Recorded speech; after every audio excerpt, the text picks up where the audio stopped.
வந்துருங்க சார். யாருக்கு இது பின்னாயிட்டே இருக்குது? மணிமேகலை அம்மா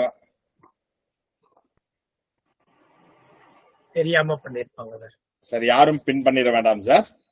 எல்லாரும் மைக்கை மியூட்லயே வச்சுக்கோங்க. அனைவருக்கும் இனிய மதிய வணக்கங்கள்.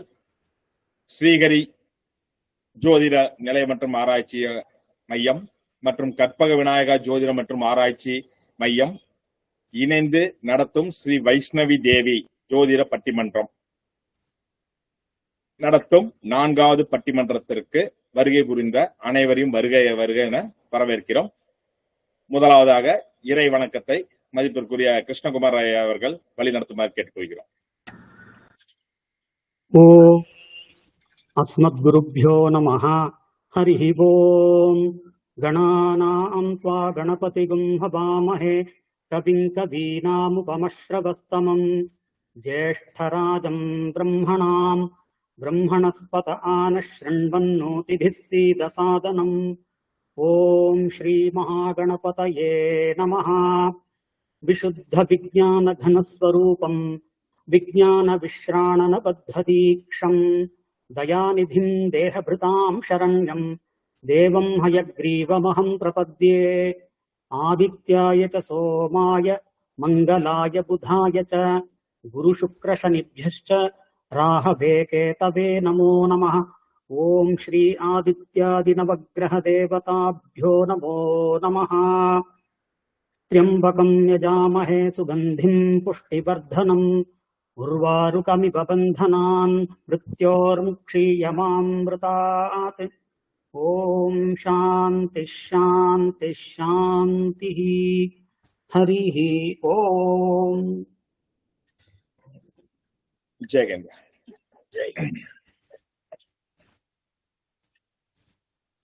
அனைவருக்கும் நன்றி. இறை வாழ்த்து கூறிய கிருஷ்ணகுமார் ஐயா அவர்களுக்கும் நன்றி. சார், இப்போ நாம குழுவில் இருக்க இணைந்திருக்கக்கூடிய வெளிநபர்களுக்கும் சொல்லக்கூடிய விஷயம் அப்படின்னு பாத்தீங்க அப்படின்னா, இது கற்பக விநாயகா ஜோதிட நிலையம் மற்றும் ஆராய்ச்சியகம் மதிப்பிற்குரிய எடப்பாடி ஸ்ரீதர் ஐயா அவர்களும் ஈரோடு ஸ்ரீஹரி ஜோதிட வித்யாலயம் மற்றும் ஆராய்ச்சி மையம் வசந்தகுமார் ஆகிய அடியேனும் இணைந்து நடத்தும் 4வது பட்டிமன்றம். இந்த பட்டிமன்றத்தில் பேசக்கூடிய நபர்கள் அனைவருமே ஜோதிடர்கள்.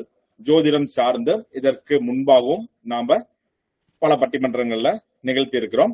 இது ஜோதிடம், ஆன்மீகம் மற்றும் அறிவியல் சார்ந்தும் இன்றைய வாழ்வியல் சார்ந்தும் மக்கள் தங்கள் தகுநிலை மற்றும் இன்றைய கால சூழ்நிலைக்கேற்ப எவ்வாறு தன்னை வெளிப்படுத்திக் கொள்றாங்க, அவர்கள் தன்னை வெளிப்படுத்திக் கொள்வது மட்டுமில்லாமல் பொது வெளிகளில் தங்களை பதியப்படுத்துகிறார்கள். ஏன் அப்படின்னா, இன்னைக்கு இது டிஜிட்டல் மயம்.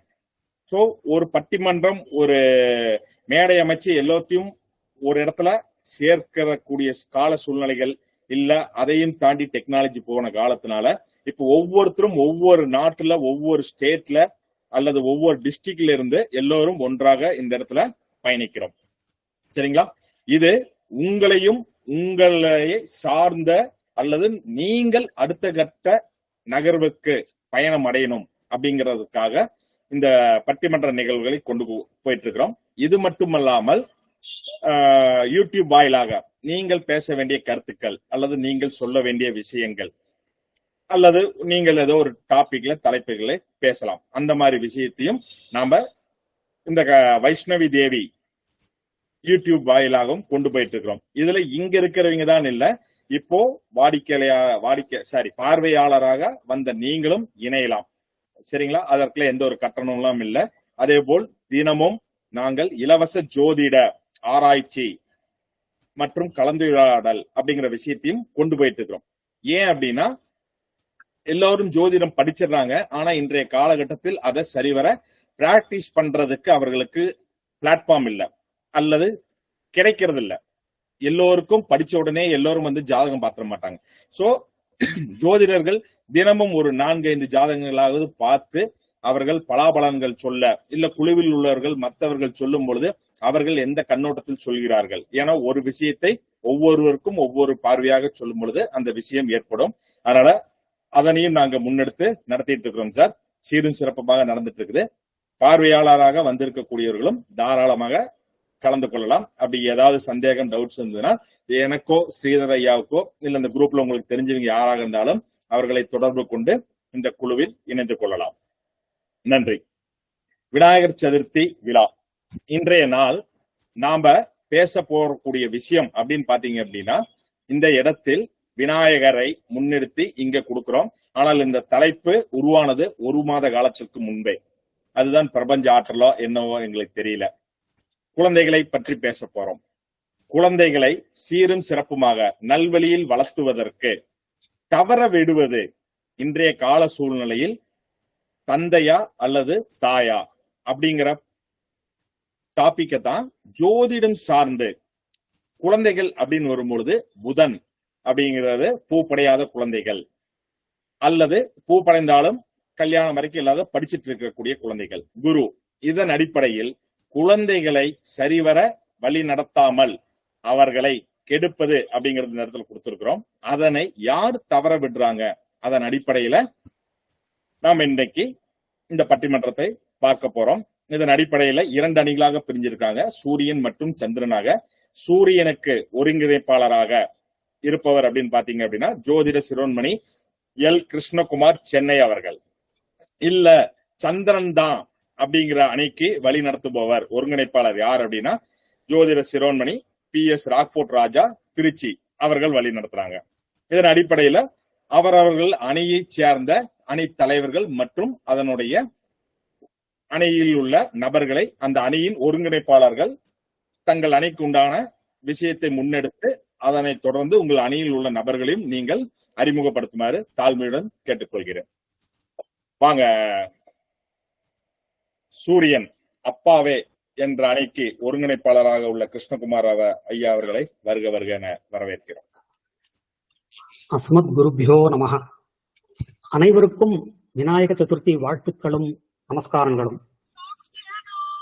குழந்தைகளாகிய புதனையும் குருவையும் கெடுப்பது தந்தை என்கின்ற சூரியனே என்ற அணியை வழிநடத்த அடியனுக்கு வாய்ப்பளித்த நல்லுள்ளங்களுக்கு முதற்கண் நன்றி தெரிவித்துக் கொள்கிறேன்.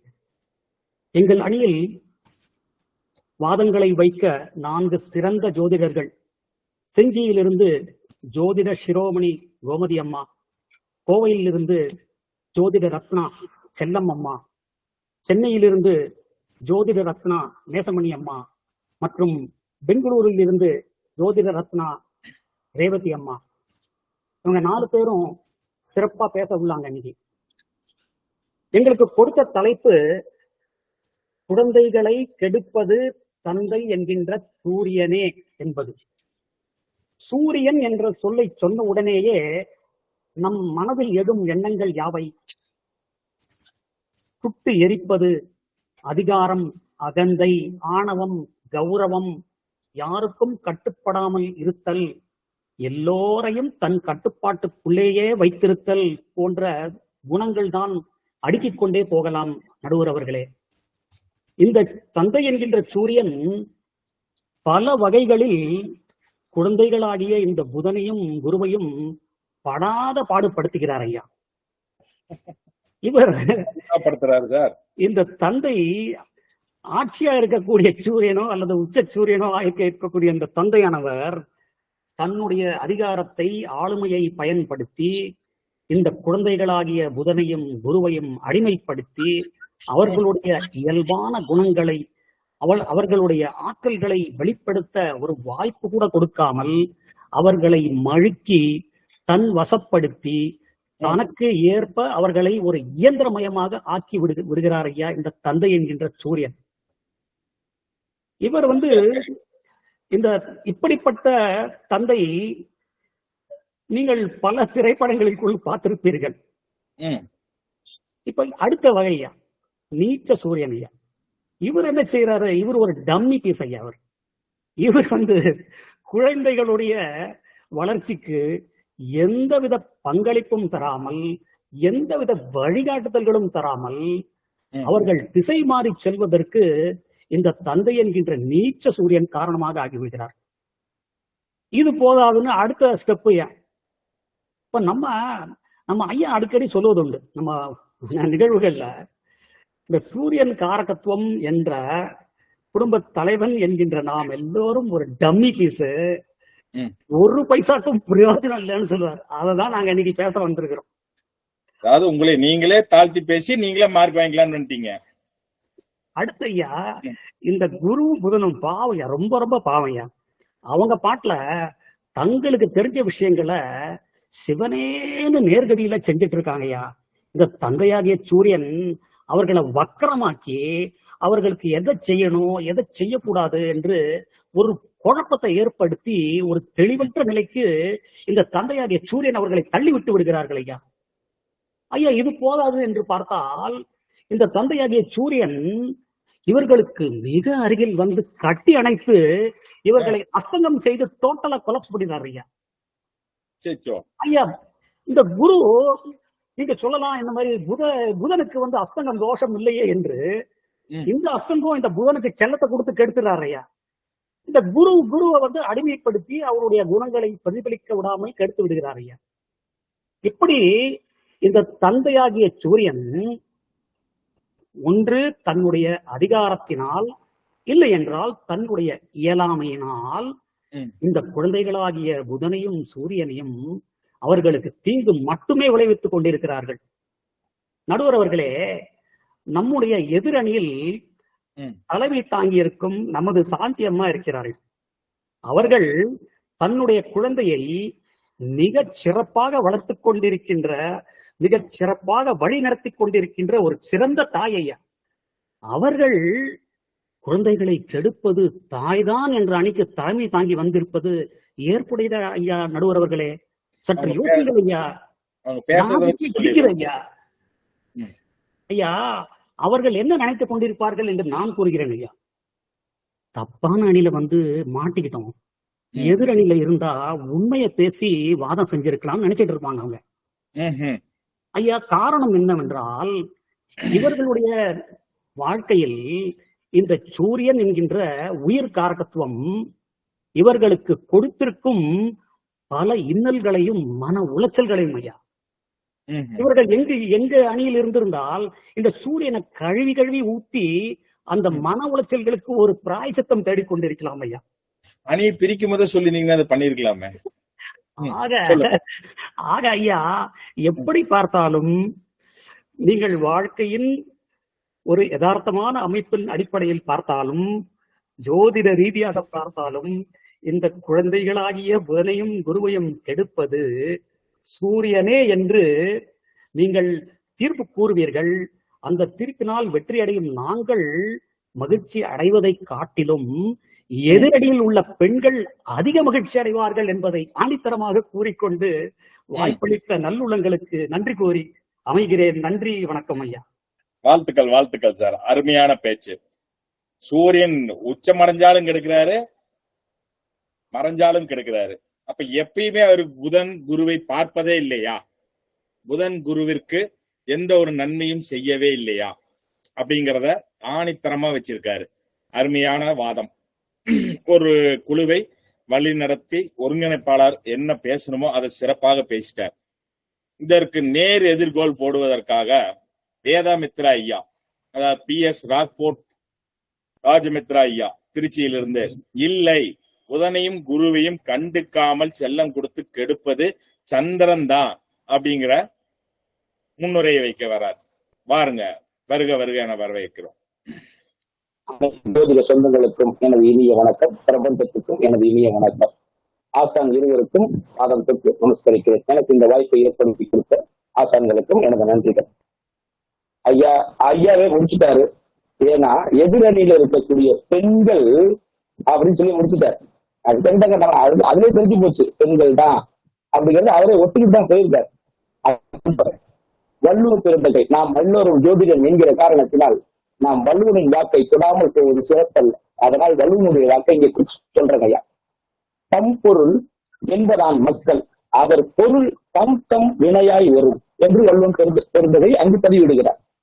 வெறும் பொருள் பணங்காசு மட்டும்தான் பொருள் இல்லப்பா, நீங்க பெற்றுக்கிறீங்கல்ல பிள்ளை செல்வங்கள், அதுவும் பொருள் தான். நீ செஞ்ச வினையின் அடிப்படையில, கர்மாவின் அடிப்படையில தான் உனக்கு பிள்ளை அப்படின்னு ஐயாவே சொல்லிட்டு. அடுத்து இன்றைய பிரபஞ்சமே சொல்லியிருக்கீங்க, இதுல மாற்றமே கிடையாது. இன்னைக்கு பிரபஞ்சம் பாருங்க, இந்த நாள் பாருங்க 3 சிறப்பு உள்ளடக்கியிருக்கு. எந்த செயலை செஞ்சாலும் விநாயகரை நினைச்சு செய்யணும்னு சொல்றாங்க, அல்லது பிள்ளையார் சொல்லி போட்டு செய்யணும்னு சொல்றாங்க. நம்ம பாருங்க விநாயகர் சதுர்த்திலேயே செய்யறோம், அது முதல் சிறப்பு. 2வது சிறப்பு, இந்த நாள்ல இந்த பிரபஞ்சம் ஒதுக்கி கொடுத்திருக்கிறது ரொம்ப தெளிவா கொடுத்திருக்கு, அதனால எந்த மாற்று கருத்துமே கிடையாது. சரியா? இந்த காலையில பாத்தீங்கன்னா அஸ்தம்ங்கிற சந்திரனுடைய நட்சத்திரம் 7-10 வரை. அதன் பிறகு செவ்வாயுடைய நட்சத்திரம் சித்திரை உண்டாச்சு. அதையும் இந்த நாள் நமக்கு மறைமுகமா சொல்லிருச்சு. என்ன சொல்லுது? சந்திரனுடைய வேகம், சந்திரன் வேகப்பட்டதால் பிறந்த புத்திரனின் நாள்ல இந்த கதையை பேசுறோம் நம்ம. எப்படிங்க? சந்திரனுடைய வேகத்தால் பிறந்த புத்திரன். ஒரு சிலருக்கு புரிஞ்சிருக்கும், ஒரு சிலருடைய பார்வை புரியல, நான் புரிய வைக்கிறேன். அத்திரி மகரிஷி அனுசியா இவர்களின் புத்திரனாய் சோமன், அதாவது சந்திரன், எத்தனை பெரிய வேலை பார்த்து விட்டான் பார்த்தீர்களா நடுவர்களே? தட்சனின் மகள் 27 வரை நடந்தவன். ஆனாலும் தமது குல குருவாய் இருந்த பிரகஸ்பதியின் மனைவியை தாராவை எத்துணை லாவகமாக கவர்ந்து சென்று புத்திரனை தந்து, புத்திரனாகிய புதனை தந்து தேவர்கள் மத்தியிலும் அசுரர்கள் மத்தியிலும் உண்டாக்கிவிட்டு சாபத்தையும் பெற்று தந்து விட்டார். பார்த்தீர்களா? தாரா என்ன பண்றா? அந்த குழந்தையை நிறுத்துகிறார். தேவர்களும் அசுரர்களும் அதனுடைய பிரகாசத்தையும் அதனுடைய ஒளியையும் பார்த்து விட்டு இது யார் என்று அனைவரும் கேட்கும் போது தாரா சொல்கிறார், இது சந்திரனுடைய கருவாய் வந்து அது உருவாய் மாறி அது குழந்தையாய் மாறி இன்று நிற்கிறது. அதை நிர்கதியா விட்டுறாங்க. யார்? தாய், பெற்ற தாய் புள்ள நிர்கதியா விட்டுட்டு வந்தாதான் குரு ஏத்துக்கிறேங்கிறார். இதுல இருக்க தெரியலையா? அந்த நாள்லதான் இந்த பட்டிமன்றம் நடக்குது. எப்படி? புதனோட நாள்ல இந்த பட்டிமன்றம் நடக்குதுங்கிறத எடுத்துக்கலாங்க ஐயா. அடுத்த சிறப்பு, இது ஆவணி மாசம், சரிதானே? ஆவணி மாசம் எல்லாருக்கும் தெரியும், அதுல மாற்று கருத்து கிடையாது. சரிங்க. ஆவணி மாதத்தில் நடந்த மகாபாரத போரின் சாரதி யாரு? ஒரு சிலருக்கு தெரியுது, உங்களோட பார்வையில எனக்கு தெரியுது, ஒரு சிலருக்கு புரியல, சொல்றேன். ஆவணி மாதத்தில் ரோகிணி என்கிற சந்திரனுடைய நட்சத்திரத்தில் அவதரித்து அஷ்டமி திதியில் பிறந்தவர் அவர். அவர் செய்த லீலைகள் நமக்கு தெரியாததா? அவர் செய்த சேட்டைகள், அவர் செய்த சூழ்ச்சிகள், அவர் செய்த யுக்திகள் அகப்படியாதவைகள். ஆனாலும் அவருடைய முதல் அங்கு பலமா இருந்த காரணத்தினால் நம்ம எல்லாத்துக்கும் என்ன கிடைச்சிச்சு? கீதை கிடைத்தது, கீதை உபதேசம் கிடைத்தது. அப்படியாப்பட்ட மாசத்திலையும் அப்படியாப்பட்ட கிழமையிலையும் இந்த பிரபஞ்சம் அதாவது குருவையும் புதனையும் எடுப்பது சந்திரனே என்பதை மிக கிளியர் கட்டா எடுத்து கொடுத்திருக்கு. அந்த நாள்லதான் இதை பேசுறோம். அப்ப இதை கொண்டு பேசுறதுக்கு ஒண்ணும் இல்ல. ஆனாலுமே எங்கள் அணியினர் தயாரா இருக்காங்க. திதியை எடுத்துக்கங்கய்யா, ஆங்குலர் டிஸ்டன்ஸ் சொல்லி எடுக்கிறோங்கய்யா. அந்த திதியிலையும் பாருங்க, 15 நாள் வளர்பிறை, 15 நாள் தேய்பிறை. சந்திரன் அங்க முழுமையாக 30 நாளும் வளர்பிறையா இருக்கு. சூரியனுக்கு அந்த தன்மை இல்லை. ஆனால் சந்திரன் தான் கெடுக்கிறதுக்கு இதுவே ஒரு ஆதாரம் அப்படின்னு சொல்றோங்கய்யா. சந்திரனுடைய லாட்டிடியூட் சொல்றோம் 150 டிகிரி. அதே சூரியனுடைய லாட்டிடியூட் 150, சந்திரனுடைய லாட்டிடியூட் 165. அங்கேயும் பாருங்க, சந்திரன் தான் அங்க, நான் தான் என்ன செய்யுங்கிறேன் அப்படின்னு சூரியனை சந்திரனை கழிக்கிறோங்கய்யா. மீறி 18 டிகிரி. அப்ப சந்திரன் 12 நாள் நகர்ந்தாதான் ஒரு திதியே உருவாகுது. சரிங்க, அதை விட்டுருங்கய்யா. தாராபலன் எடுக்கிறோம், எதன் அடிப்படையில் எடுக்கிறோம்? சந்திரனின் அடிப்படையில தான் எடுக்கிறோம். இன்னைக்கு வதைத்தாரை, பகைத்தாரை, விபத்துத்தாரை எடுக்கிறோம், சேமதாரை எப்படி எடுக்கிறோம்? அப்ப தாய் அந்த நல்லா இருந்தாதான் காலையில அம்மா நல்ல உணவை கொடுத்தா திருப்தியா சாப்பிட்டு போனாதான் சார் அந்த நாள் சிறக்கும், இல்லைன்னா சிறக்காது. சரிதானே? சரிங்கய்யா. புதுசா கல்யாணம் ஆயிருக்கு, இது நம்ம எல்லாருக்குமே உள்ள ஒரு வருத்தம் தான். ஆனா நமக்கு இப்ப கொடுக்கணும் இல்லை, என்ன பண்றது? ஆடி மாசத்துக்கு அம்மா வீட்டுக்கு அந்த ஒரு வருஷம் தான், மறு வருஷத்துக்கு வந்து நமக்கு கிடைக்கல. இந்த இடத்துல அந்த பதிவை நான் கொண்டுட்டு வரல. ஆடி மாதம் சித்திரை மாதம் என்ன சிறப்பு என்று எல்லாருக்கும் தெரியும். ஆடி மாதம் என்பது கடகராசிங்கய்யா, அது சந்திரனுடைய வீடு. சித்திரை மாசம் என்பது மேசராசிங்கய்யா, அது செவ்வாயுடைய வீடு. சந்திரன் செவ்வாய் அங்க சேரும்போது என்னங்க நடக்குது? சந்திரமங்கல யோகம் நடக்குது. அப்ப இந்த சந்திரமங்கல யோகம் என்ன செய்யுது? அகம் மற்றும் பொருள் சார்ந்த காரியங்களை உயர்த்துது, புறம் மற்றும் உறவு சார்ந்த காரியங்களை அங்கு குறைக்குது. அப்ப இந்த மாதிரி இருக்கு. அப்ப அந்த புதன் பாருங்க, அந்த புதன் என்ன சொல்றோம், சார்பு நிலைக்கு சொல்றோம், அந்த சார்பு தான் பயணிக்கும் அப்படிங்கறத அங்க வந்து சொல்றோம் ஐயா. அதே போல இந்த யோகம்னு சொல்றோம், யோகம் எதை வச்சு எடுக்கிறோம், ஒன்ன வச்சு மட்டுமா எடுக்க முடியும், கிடையாதுங்க. அசன்ட் பேஸ்டும் அதே சமயத்துல மூன் பேஸ்டு இதை வச்சு எடுக்கிறோம் ஐயா. சுக்கிரன் சந்திரன் ஒரு ஜாதகத்துல இருந்ததுன்னு சொன்னா அதை நம்ம சேர்க்கிறோமா, யோசிக்கிறோம். சுக்கிரன் சந்திரன் சனி இவங்க இருந்தாங்கன்னா அது பொருத்தமே வேண்டாம், நம்ம ஒதுக்கிடுறோம் ஐயா. அதுக்கு எல்லாருக்கும் நமக்கு ஜோதிடரா இருக்க நம்ம எல்லாருக்குமே அது வந்து தெரியும். அதே வாஸ்துபடி எடுங்க, தென்கிழக்கு அக்னி மூலை அங்க சுக்கிரன் வந்துடுறாரு, அதே வட மேற்கு வாயு மூலை சந்திரன் வந்துடுறாரு. மாமியார் சண்டைக்கு அதுவே வழியை வகுத்து கொடுத்துருந்தா, அப்ப அம்மா நல்லா சமைச்சு கொடுத்தோம்னா வயிறு கெட்டு போயிடும், குரு கெட்டு போயிடும். குரு கெட்டு போயிருச்சுன்னா சார் உங்களுக்கு டிசென்ட்ரி போகுது சார், அன்றைய நாள்ல செய்யற காரியங்களை உங்களால செய்ய முடியுமா? அப்ப அந்த குரு கெட்டு போயிருது இல்ல, குருவை கெடுப்பது சந்திரன் தான். அப்ப சந்திரன்கிறது உணவு, இது எல்லாமே இருக்கட்டுங்கய்யா. அது தனுசு ராசி கடகராசி எடுத்துக்கோங்க. காலபுருஷனுக்கு 4ஆம் வீடுங்கிறது கடகராசி, அது தாய் வீடு. காலபுருஷனுக்கு 4ஆம் வீடுங்கிறது தனுசு ராசி, அது தந்தை வீடு. தந்தையே அங்க போய் சந்திராகிறாருல, குரு எங்க உச்சமாகிறாரு, கடகராசியில தான் உச்சம்.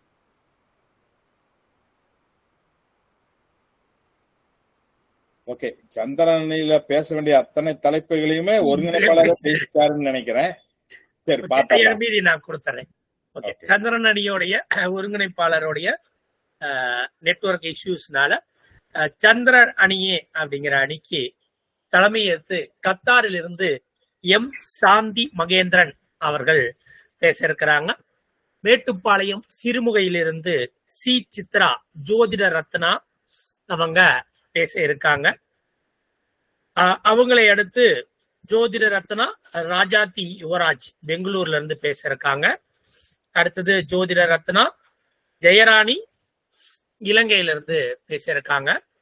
இந்த அணி தலைவர் ஜோதிட சுலோன்மணி எம் சாந்தி மகேந்திரன் அவர்கள் இந்த வழி நடத்தி சென்று போவார். இந்த இடத்துல நடுவராகிய வளம் வசந்தன் ஐயா தன் அடுத்து யார் பேசுவது என்பதை அறிவிப்பார். நன்றி நன்றி வேதாமித்ர ஐயா. நீங்கள் தெரிவிக்க வேண்டிய உங்கள் அணியின் நபர்களை ஸ்ரீதர் ஐயா தெரிவிச்சிட்டாரு. நான் நினைக்கிறேன் இருந்த கண்டென்ட் எல்லாம் நீங்களே பேசிட்டீங்களே, இதை பிரிச்சு உங்க கண்டென்ட் ஆளுகளுக்கு கொடுத்துட்டீங்களான்னு தெரியல. பாக்கலாம் என்ன சொல்றாங்க அப்படிங்கிறத. ஐயா ஒரே ஒரு நிமிஷம் ஐயா. புராணம், ஜோதிடம், நடைமுறை இது இவ்வாறு மலர்களை சரமாக தொடுத்து இதுல உலகம் சார்ந்த ஒரு செய்தி மட்டும் சொல்லுங்க. இது ஒண்ணு மட்டும் கடந்த மாதம் நடந்த நிகழ்வு, சந்திரனே புதன் குழுவை கெடுக்குது அப்படிங்கிறதுக்கு பிரியாணி அபிராமி கடை, மில்க் அபிராமின்னு பேரு. மில்க்னா பால், பாலுனா சந்திரன், பிரியாணினா உணவு, உணவு சந்திரன். அங்க 2 குழந்தை அஜய் கர்ணா புதன் குரு. அததான் காஞ்சிபுரத்தை கொடுத்தாங்க. இது ஐயா அவர்களுக்கு தெரியும், அவர்களுக்கு நினைவூட்டுறங்க ஐயா. நன்றி ஐயா. நன்றி நன்றி சார். பெருந்தாலும் நாங்க சொல்ல மாட்டோம், நீங்க என்ன பேசுறீங்கன்னு கேட்டுதான் நாங்க சொல்லுவோமே தவிர்த்து. சிறப்பு சார். அதாவது எங்க அணிதான் சிறந்தது, நாங்க நெட்வொர்க்லயே இவ்வளவு பூரா இருக்கிறோம், குழந்தைகளை வளர்த்துறது மட்டும் நாங்க என்ன ஸ்டடியாவே இருக்க போறோம் அப்படின்னு அந்த அணியின் ஒருங்கிணைப்பாளர் வேணும்னே நெட்வொர்க் கம்மியா வச்சு பேசுறத கேட்டும் கேட்காத மாதிரி இருக்கணும், பாருங்க நாங்க இப்பயே மைனஸ்ல இருக்கிறோம் அப்படின்னு அவங்க வணியை வலுப்படுத்தி இருக்காரு. வாழ்த்துக்கள் வாழ்த்துக்கள் சார். இதன் அடிப்படையில சூரியன் அப்படிங்கிற அணிக்கு தலைமை பொறுப்பேற்றிருக்கக்கூடிய நம்ம சிஐடி அம்மா என்று எல்லோராலும் அன்போடு அழைக்கப்படும் ஜோதிட சிரோன்மணி ஏ கோமதி செஞ்சி அவர்களை அந்த அணியின் தலைவரை பேச அன்போடு அழைக்கிறோம்.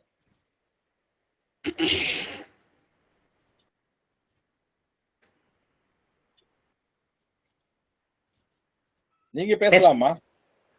அனைத்து குருமார்களுக்கும் வணக்கம். ஸ்ரீ வைஷ்ணவி தேவி ஜோதிட பட்டிமன்ற தலைப்பில் குழந்தைகளை கெடுப்பது. அம்மா உங்க முகம் தெரியல, முகம் தெரியுற மாதிரி நீங்க பேசணும். சூரியனாகிய அப்பாவே என்ற தலைப்புல பேச வந்திருக்கேன் சார். நானு இன்னும் கொஞ்சம் முகத்தை காமிங்க, முகத்தை காமிச்சு பேசுங்க. போதும் சார், போதும், போதுமானது. பேசுங்கம்மா, நீங்க பேசுங்க சார். நான் இது அப்பாவாகிய சூரியனே என்ற தலைப்புல பேச வந்திருக்கேன். 60வது வருஷ காலத்துல எல்லாம் ஒரு பொண்ணு குழந்தை பிறகுது, அதுக்கப்புறம் பையன் வேணும்னு இன்னொரு பொண்ணு பிறகுது, அதுக்கப்புறமும் பொண்ணு பிறகுது, அதுக்கப்புறம் 3 பொண்ணு பிறந்ததுக்கு அப்புறம் தான் 4வதா ஒரு மகன் பிறகுறான்.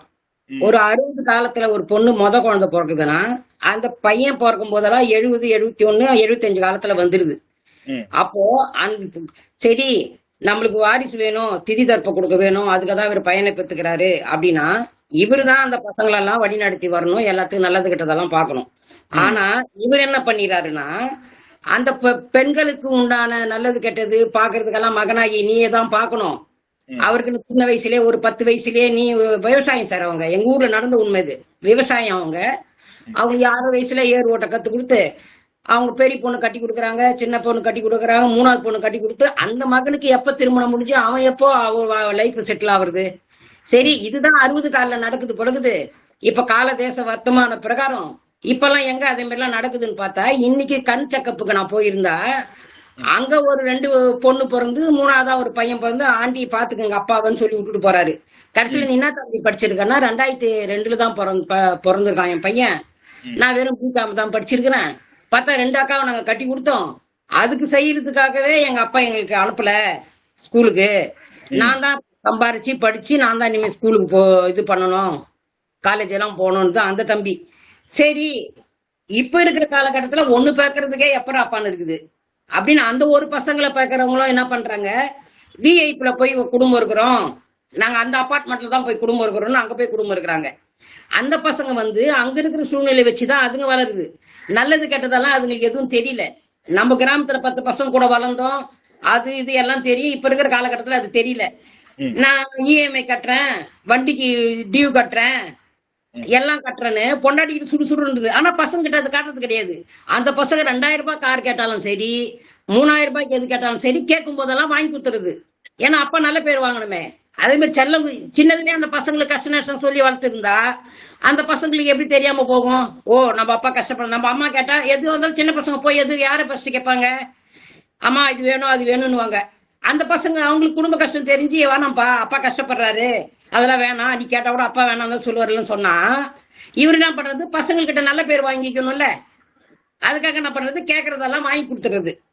இத மாதிரியே அவங்க பசங்களையும் செல்லம் கொடுத்து கெடுக்கிறாங்களா, இல்ல தான் நல்லவனா பசங்க கிட்ட காமிச்சுக்கணும்னு சொல்லி கெடுக்கிறாங்களா, ஆக மொத்த பசங்களை கெடுக்கிறது இவங்கதான், அப்பாதான் சூரியனாக தந்தையே. அப்ப இனிமேல குழந்தைங்கள வேலைக்கு போயிட்டு சம்பாரிச்சு படிச்சுக்கணும்னு சொல்லிட்டு அவங்க அப்பாக்கள் எல்லாம் துரத்தி விடணுங்கிறீங்க. இவங்க வேணும் பொண்ணுங்க எல்லாம் வேணும்னு இவரு பத்துக்கிட்டு அந்த பையன் தலையில எதுக்கு கட்டணும், அது ஒன்னால வேணும்லமா. இன்னைக்கு இருக்கிற மாதிரி டிவி எல்லாம் இன்னைக்கு இல்ல இல்லம்மா. சரி ஒண்ணு பிறந்தாலும் அதுக்கு நல்லது கெட்டது சொல்லி வளர்க்கணும்ல, கேக்குறதெல்லாம் நான் தான் வாங்கி கொடுக்குறேன். ஆனா ஒய்ஃப் கிட்ட சொல்லும் போது நம்ம கஷ்டப்படுறோம், நீ கஷ்டத்தை பார்த்து வள, நம்ம பொருளுக்கு கஷ்டம் தெரியணும் அது தெரியணும்னு வீட்டுல சொல்றது. ஆனா நடக்கும் போது செயல்முறையில அப்படி காட்டுறது கிடையாது. இப்போ என் மகன் ஒரு படம் வந்தது, அதுல மூட்டத்துக்கு வரலமா அந்த படம் ஒரு 5 வருஷம் இருக்கு. அதுதான் சார், அப்பவும் கூட பாருங்க அந்த பையனுக்கு ஒரு ஷர்ட்டையும் ஒரு வாட்சும் வாங்கி கொடுப்பாரு.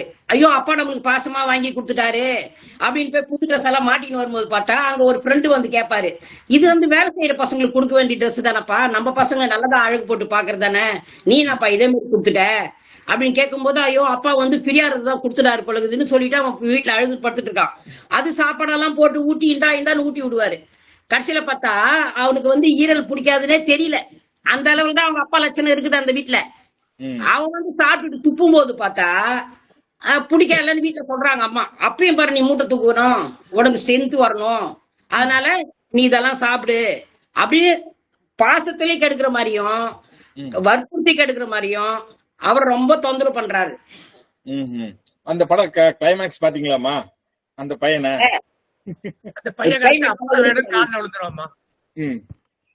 அது புத்தி கடைசியில வருதுங்க சார். தசாதான் முதல்ல வருதுங்கிறீங்களா? தசாதான் முதல்ல வருது. சரி சார். அப்புறம் சிந்து நாட்டு அரசன் ஜெயத்ரன் சார், அவர் கௌரவருக்கு 100 பேரு தங்கையான துச்சலையின் பாண்டவர்கள் வனவாசம் போகும்போது தனியா இருந்த திரௌபதி கிட்ட ஆசை வார்த்தையெல்லாம் பேசி என்ன பண்ணுவாரு, தகாத முறையில் நடந்துக்க மட்டும் இல்லாம காம வயப்பட்டு ஜெயேந்திரன் அவர் தேர்ல தூக்கின்னு போயிடாருங்க சார். இது தெரிஞ்ச பாண்டவர்கள் என்ன பண்ணுவாங்க, விரட்டி புடிச்சு அவரை கொலை செய்யலான்னு பாப்பாங்க. அப்புறம் பார்த்தா அது தங்கை துச்சலைய கணவன் தெரிஞ்சு சரி நம்ம இவரெல்லாம் கொல்ல வேண்டாம் அப்படின்னு சொல்லி எல்லா முடியெல்லாம் வெட்டி 4 முடி மட்டும் வச்சுட்டு மொட்டை அடிச்சு அவரை அனுப்பி விட்டுருவாங்க. இதனால கோபம் பண்ணிட்டு அவரை பழி வாங்கணும்னு சொல்லி ஜெயச்சந்திரன் என்ன பண்றாருன்னா குருஷேத்திர போர்ல அர்ஜுனன் மகனை அபிமன்யு வந்து கொலை செஞ்சிடறாருங்க சார். அவர் கொலை செஞ்சதுக்கு அப்புறம் அந்த ஜெயேந்திரன் வந்து என்ன பண்றாரு, அந்த அவர் தலையை வந்து யாரு மண்ணுல விழ வைக்கிறாங்களோ அவங்க தலை வந்து சுக்கு சூறா வெடிக்கிற மாதிரி அவங்க அப்பா வந்து வர வாங்கியிருப்பாருங்க சார்.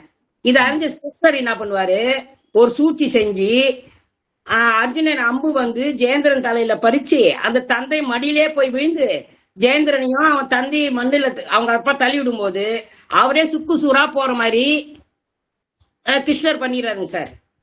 ஆனா இது நான் புராணத்துல படிக்கும் போது என்னன்னா, அவர் வந்து தவம் செய்ய போகும்போது அவங்க பையன் வந்து யாரோ ஒரு சாவாடு செத்துட்டு போறாரு அப்படின்னு அவருக்கு ஞானத்துல தெரிஞ்சிருக்கு அவங்க அப்பாக்கு. அதனால அவர் என்ன வர வாங்குறாருன்னா, இதே மாதிரி நம்ம பையனுக்கு வந்து யாரு தலையை வெட்டி தள்ளுறாங்களோ அவங்க தலை சுக்குடு சூடாகணும்னு வேண்டுறாரு. ஒரு பையனை நல்லா வழி நடத்தி செல்ல வேண்டிய இடத்துல இருக்கிறவரு அவங்க பையன் அழிவுக்கே இவர் காரணம் ஆயிடுறாங்க சார். நன்றிங்க சார். நன்றிம்மா, நன்றி. சோ செல்லம் கொடுத்தும் கெடுக்கிறாங்க, கவனிக்காமலும் கெடுக்கிறாங்க அப்படின்னு செஞ்சி கோமதி அம்மா அந்த அணிக்கு உண்டான ஆரம்பத்தை கொடுத்து சிறப்பாக வழிநடத்தி செல்றாங்க.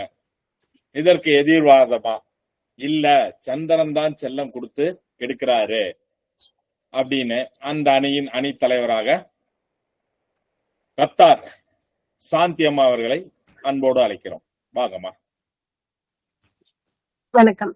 என்னை பெற்றெடுத்து வளர்த்த என் தாய் தந்தையையும் என்னை வழிநடத்தும் அனைவரையும் வணங்கி என் உரையை துவங்குகிறேன். குரு புதனை, அதாவது குழந்தைகளை கெடுப்பது சூரியனாகிய அப்பாவா சந்திரனாகிய அம்மாவா அப்படின்னு தலைப்பு கொடுத்திருக்காங்க. அம்மா தான் கெடுக்கிறாங்க அப்படிங்கிற அணியில இருந்து உறக்க சொல்றக்கு வந்திருக்கிறேன். அப்பாவுக்கு எங்கெங்க அதுக்கெல்லாம் நேரம் இருக்கு? ஒரு நாளோட பெரும்பாலான நேரத்தை குழந்தைங்க தன்னோட அம்மா கூட தான் கழிக்கிறாங்க. அது உங்க வீட்டுல எல்லார் வீட்லயும் இருக்கிறது தான்.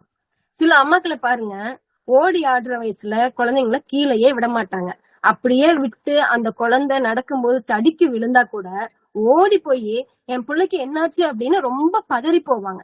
ஆனா அப்பாவை பாருங்க, நிதானமா எந்திரிச்சு வர்ற வரைக்கும் பாப்பாங்க. அப்புறம் அந்த குழந்தை எந்திரிக்க முடியலையா, அப்புறம் தான் போய் அவங்க சப்போர்ட் கை பிடிச்சு தூக்கி விடுவாங்க.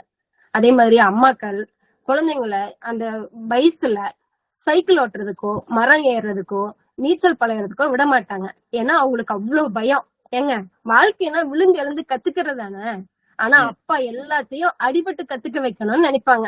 ஏன்னா அப்பாக்கு எப்பவுமே தொலைநோக்கு பார்வைதான் இருக்கும். சினிமால ஒரு படத்துல கூட சொல்லுவாங்க, உளி விழும்போது வலிக்குதுன்னு சொல்ற எந்த கல்லும் சிலையாகாதுன்னு. அது மாதிரி எப்ப பாரு அதே மாதிரி பாருங்க, இன்னொரு விஷயம், அம்மா பக்கத்து வீட்டுல அந்த ரமா பையன் ஸ்கூல்ல முதல் மார்க் வாங்கியிருக்கான், எதிர் வீட்டு உமா பையன் கை நிறைய சம்பாதிக்கிறான் அப்படின்னு மத்தவங்களோட ஒப்பிட்டு பேசியே அந்த குழந்தைங்கள்ட்ட ஒரு தாழ்வு மனப்பான்மையை உருவாக்கிடுவாங்க. சின்ன குழந்தையில இருந்து பாருங்க, சாப்பாடு ஊட்டுற வயசுல கூட சீக்கிரம் சாப்பிட வைக்கணும் அப்படிங்கறதுக்காக கையில போனை இவங்களேதான் கொடுப்பாங்க. கொடுத்து விளையாட்டு காட்டி சாப்பிட வைப்பாங்க. கொஞ்சம் வளர்ந்ததுக்கு அப்புறம் எப்ப பாரு இவன் போனையே வச்சிட்டு இருக்கிறான் அப்படின்னு தான் சொல்லுவாங்க. சின்ன வயசுல இருந்து நீங்க தானம்மா கொடுத்து கெடுத்தீங்க அவங்கள. சரி, அடுத்தது பார்த்தோம்னா எல்லாம் நடைமுறையில பார்க்கும் போதே தெரியுது யார் கெடுக்கிறாங்க அப்படிங்கிற. இந்த மாதிரி நிறைய விஷயம் இருக்கு. பெரும்பாலும் பாத்தீங்கன்னா ஸ்கூல்ல இருந்து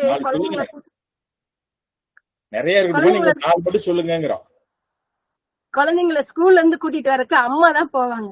ஸ்கூல்ல இருந்து வெளியில வந்து அந்த குழந்தை ஆசாசியா ஓடி வரும், கட்டி பிடிச்சு அம்மாவை, ஐயோ 8 மணி நேரம் அம்மாவை பாக்கலையே அப்படின்னு கட்டி பிடிக்கிறதுக்காக ஓடி வரும். அந்த குழந்தை வந்தோன்னு இந்த அம்மா என்ன பண்ணுவாங்க தெரியுமா, இன்னைக்கு ஸ்கூல்ல என்னப்பா நடந்துச்சு, ஹோம்ஒர்க் எல்லாம் கரெக்டா பண்ணிருந்தியா, எல்லாம் கரெக்டா இருந்துதா, டெஸ்ட் எழுதுனியா, நீ என் டெஸ்ட்ல எவ்வளவு மார்க் வாங்கின அப்படின்னு தான் கேட்பாங்க. இந்த எதிரணியில இருக்கிறவங்களுக்காக நான் ஒரு விஷயம் சொல்றேன், ஒரு ஐடியா சொல்றேன், அதை செஞ்சு பாருங்க. ஆசாசியா உங்களை பார்க்க வந்தாங்கன்னா உடனே நீங்க என்ன பண்ணணும் தெரியுமா, நான் இன்னைக்கு என்ன சாப்பாடு பண்ணி வச்சிருக்கேன், வீட்டுக்கு வா, உனக்கு என்ன ஸ்நாக்ஸ் பண்ணி வச்சிருக்கேன் தெரியுமா அப்படின்னு விதவிதமா பண்ணி கொடுங்க. சாப்பாட்டுக்கு அடிமையாகாத குழந்தைங்களே கிடையாது. அப்ப அடுத்த நாள் பாருங்க, ஆஹா இன்னைக்கு என்னமா எனக்கு பண்ணி வச்சிருக்கீங்க அப்படின்னு சொல்லி ஆசையா ஓடி வருவாங்க. சரி, இப்ப அடுத்தது ஜோதிட ரீதியா நம்ம பார்ப்போம். சூரியன் சுக்கிரன் சனி வீடுகள்ல தான் பகைபலம் அடைவாங்க. ஆனா சந்திரனுக்கு வந்து எந்த வீட்லயுமே பகை கிடையாது. சூரியன் தப்புன்னா தப்புன்னு சொல்றவர். அப்பா குழந்தையை கண்டிச்சுதான் வளர்க்கணும் அப்படின்னு நினைப்பாங்க. சந்திரனை பாருங்க, இடத்துக்கு தகுந்த மாதிரி தன்னை மாத்திட்டு போயிடும். நீர் மாதிரி. நீர் எந்த பாத்திரத்துல ஊத்துறமோ அதனோட வடிவத்தை தான் பெறும். நம்மளுக்கு எல்லாத்துக்கும் தெரியும். அதே மாதிரி சூரியனுக்கு 4ல நிஷ்பலம் அப்படிங்கிறது ஜோதிட சாஸ்திரம் சொல்லுது. 4ஆம் இடம் அப்படிங்கிறது தாய்ஸ்தானம், அதாவது பூமி தாய். அது சந்திரனோட வீடு. அப்போ குரு புதனுக்கு மட்டும் இல்ல, இங்க சூரியனே தாய் அப்படிங்கிற 4ஆம் வீட்டுலதான் நிஷ்பலம் ஆகிறாரு. சூரியன் ஒரு நெருப்பு கிரகம், சந்திரன் நீர் கிரகம். சூரியன் ஆகிய நெருப்பு நீர் வீடான சந்திரன் வீட்டுலதான் சரணடையுது. காலச்சக்கரத்தோட முதல் ராசியான மேசத்துல சூரியன் உச்சமடையும். அந்த வீட்டுல தன்னோட மகனான சனி பகவான் நீசமடைய வைக்கிறாரு. அதுவே காலச்சக்கரத்தின் 7ஆம் வீடான மனைவி ஸ்தானம் துலாம் வீடு. அங்க சூரியன் நீசமடைகிறாரு. அந்த வீட்டுலதான் சனி பகவானும் உச்சமடைகிறாரு. இதுல இருந்து தெரியுதா நடுவர் அவர்களே, குழந்தைகளை தாய் தான் கெடுக்கிறாங்க அப்படின்னு?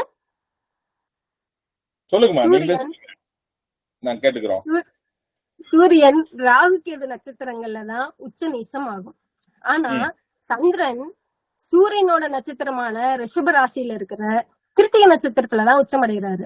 அப்ப சூரியனையே அங்க மீண்டும் சரணடைய வச்சிடறாரு.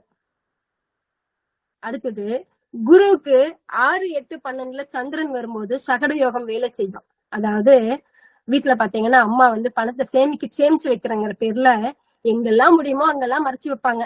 அத அவங்க பயன்படுத்துறாங்களோ இல்லையோ, குழந்தைங்க கேட்டா உடனே கொடுத்துருவாங்க. அந்த குழந்தை அதோட அருமை தெரியாம அந்த பணத்தை சில சமயம் தவறான வழியில பயன்படுத்திடுவாங்க. அம்மா தான் எப்ப கேட்டாலும் கொடுத்துருவாங்களே அந்த நம்பிக்கையில தான். சரி, புராண கதையில இப்படி எல்லாம் தாய் தன்னோட குழந்தையை கெடுறது காரணமா இருந்தாங்க அப்படின்னு பாக்கலாம். யாதவ குலமான கிருஷ்ணரோட வம்சம் அழியறதுக்கு முக்கிய காரணமான கௌரவர்களின் தாயான காந்தாரியோட சாபம் தான் அப்படிங்கிறது நடுவர் அவர்களுக்கும் தெரிஞ்சிருக்கும். பாண்டவர்கள் கௌரவர்களுக்கு இடையில நடந்த போருக்கு ஒரு காரணம் சத்தியவதி, காந்தாரி, குந்தி தேவி, திரௌபதி இவங்கெல்லாம் தான். கணவனுக்காக தன்னோட பார்வையே துறந்தாலும் காந்தாரி தன் பிள்ளைய சரியா வளர்த்திருந்தா மகாபாரத போர் நடந்திருக்குமா? காந்தாரியும் குந்தி தேவியும் தன் பிள்ளைங்களுக்கு தான் ராஜ்யம் கிடைக்கணும் அப்படிங்கறதுக்காக தாய் நகர்த்தினதுனாலதான் இவ்வளவு பெரிய போரே நடந்துச்சு. சிறப்பு சிறப்பு. குந்தி தேவிக்கு வந்து துர்வாச முனிவர் ஒரு வரம் கொடுத்திருந்தாரு. கொடுத்த மந்திர வரத்தை வந்து சோதிச்சு பார்க்கணும் அப்படிங்கிற ஆர்வத்துல குந்தி தேவி வந்து அந்த மந்திரத்தை பிரயோகிச்சாங்க. அப்போ ஒரு வரப்பிரசாதமா சூரியனோட அம்சமான ஒரு குழந்தை பிறந்தது. குந்தி தேவிக்கு திருமணத்துக்கு முன்னாடி பிறந்ததால அவங்களுக்கு அவமானம் வரக்கூடாது அப்படின்ட்டு அந்த குழந்தைய ஆத்துல விட்டுட்டாங்க குந்தி தேவி. அந்த குழந்தை பெரியவனாகி துரியோதன் பக்கம் போய் தன் உடன் பிறந்த சகோதரர் அப்படின்னு கூட தெரியாம பாண்டவர்களுக்கு எதிராக போர்க்களத்தை சந்திச்சான். ஒரு தாய் தன் ரகசியம் காக்கணுங்கிறதாலதான் மகா கொடை வள்ளலான கர்ணனோட வாழ்க்கை முழுதும் துயரத்தை அனுபவிச்சான். இப்படி புராணங்கள் எடுத்தா குழந்தைகளை கெடுக்கிறதுக்கு சந்திரன் தான் அப்படின்னு காரணம் சொல்றதுக்கு ஏகப்பட்ட விஷயம் இருக்கு. ஒவ்வொன்னா சொல்றதுக்கு நம்மளுக்கு இங்க நேரம் கொடுக்கல. பாருங்க, இப்பவே எடுத்து வாட்ச் எடுத்து காட்டிட்டாங்க. அதனால இந்த விஷயத்தை நடுவர்கிட்டயே விட்டுருவோம். நடுவர் அவர்களுக்கு ரொம்ப நன்றி. தீர்ப்புக்கு முன்னாடியே நாங்க நன்றி ஏன் சொல்றோம் தெரியுமா? அதுக்கு காரணம் உங்களுக்கு கண்ணிலேயே தெரியுது. நீங்க எங்களுக்கு தான் தீர்ப்பு சொல்ல போறீங்கன்னு. நடைமுறையில நீங்களும் அதை சந்திச்சு கடந்து வந்திருப்பீங்க அப்படிங்கறதையும் நான் நம்புறேன். எனவே அதுதான் தீர்ப்பு என்பதில் எங்களுக்கு எந்தவித ஐயப்பாடும் இல்லை என்று சொல்லி எனக்கு பேச வாய்ப்புள்ள அனைவருக்கும் நன்றி கூறி மகிழ்கிறேன். வாழ்த்துக்கள்மா, சிறப்பு. இல்ல அப்பாதான் செல்ல கொடுத்து கெடுக்கிறாரு அப்படின்னு சொன்னதுக்கு இல்லவே இல்ல, அப்பா எல்லாம் இல்ல, எந்நேரமும் கூட இருந்து குழந்தைகளை வளர்த்துற பொறுப்பு சந்திரன் தாய் தான் இருக்கு அப்படின்னு நடைமுறை வாழ்க்கையில் இருந்து புராணங்கள் வரைய சென்று ஜோதிட ரீதியாகவும் தன்னோட அணைக்கு சந்திரன் அப்படிங்கிற அணைக்கு சிறப்பாக வழி சேர்த்திருக்கிறாங்க கத்தார் சாந்தி அம்மா அவர்களுக்கு பாராட்டுக்கள். அடுத்ததா சூரியன் அணியிலிருந்து சார் யாருங்க சார்? ஜோதிட ரத்னா பி செல்லம், கோவை. வாங்கம்மா. இல்ல இப்ப சாந்தி அம்மா சொன்னதெல்லாம் இல்ல, சூரியன் தான் கெடுக்கிறாரு அப்படின்னு அவங்க அணிக்கு வேல்யூடு பாயிண்டா அப்படியே ஸ்டெப் பை ஸ்டெப்பா கொடுக்கறதுக்காக வர்றாங்க செல்லம் அம்மா அவர்கள். வாங்க. வணக்கம். அனைவருக்கும் வணக்கம். குருவையும் புதனையும் கெடுப்பது சூரியனே என்று பேசுவதற்காக வந்திருக்கிறேன்.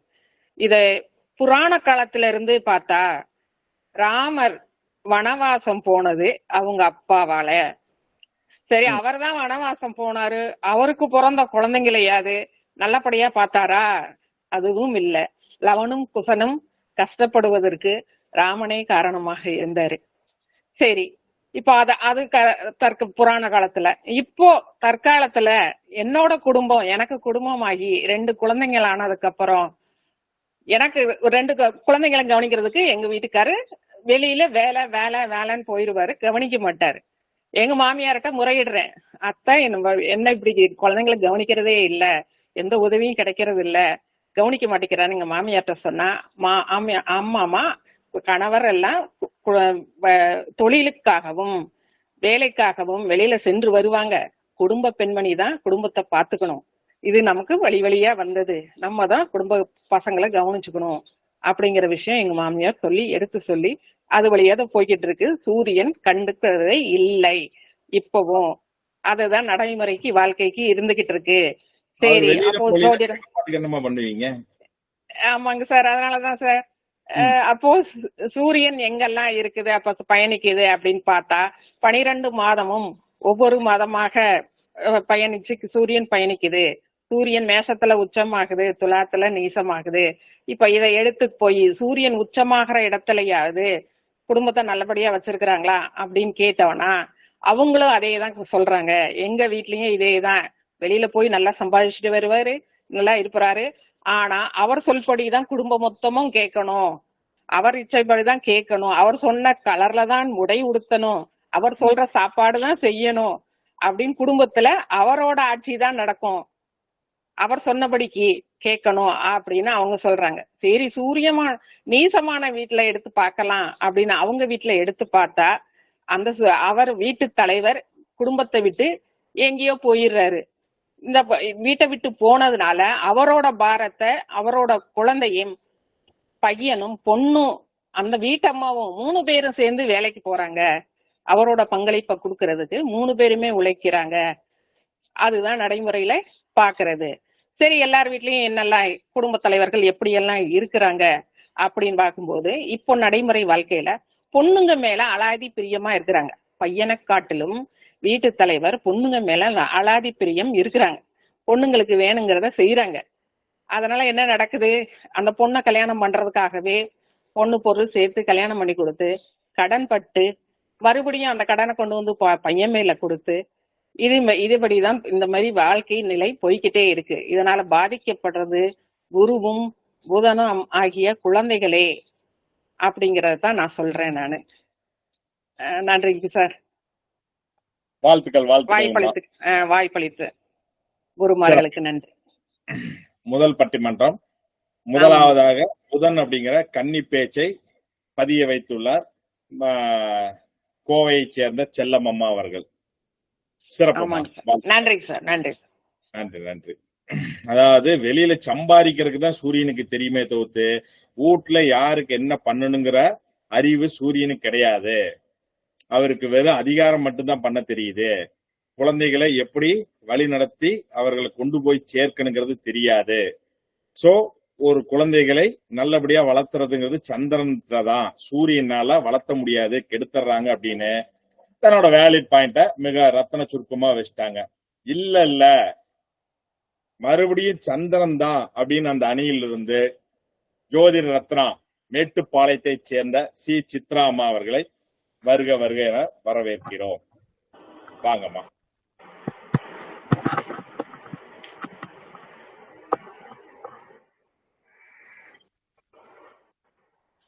எல்லாம் வல்ல இறைவனையும் தாய் தந்தை மற்றும் குருமார்கள் வணங்கி நடுவர் மற்றும் அவையோருக்கு வணக்கம். அனைவருக்கும் வணக்கம்.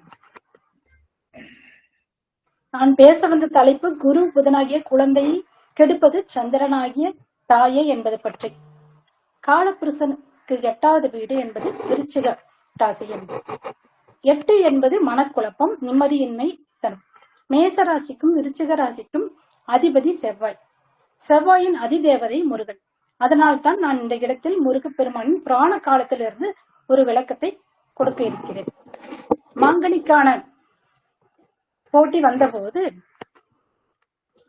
முதலில் உலகை சுற்றுபவருக்கே மாங்கனி என்று சொல்லியிருந்தார்கள். விநாயகப் பெருமான் தாய் தந்தையை சுற்றி வந்தார். ஆனால் முருகப்பெருமான் உலகை சுற்ற புறப்பட்டார். அவர் வருவதற்கு முன்பாகவே பிள்ளையாருக்கு மாங்கனி கொடுக்கப்பட்டது.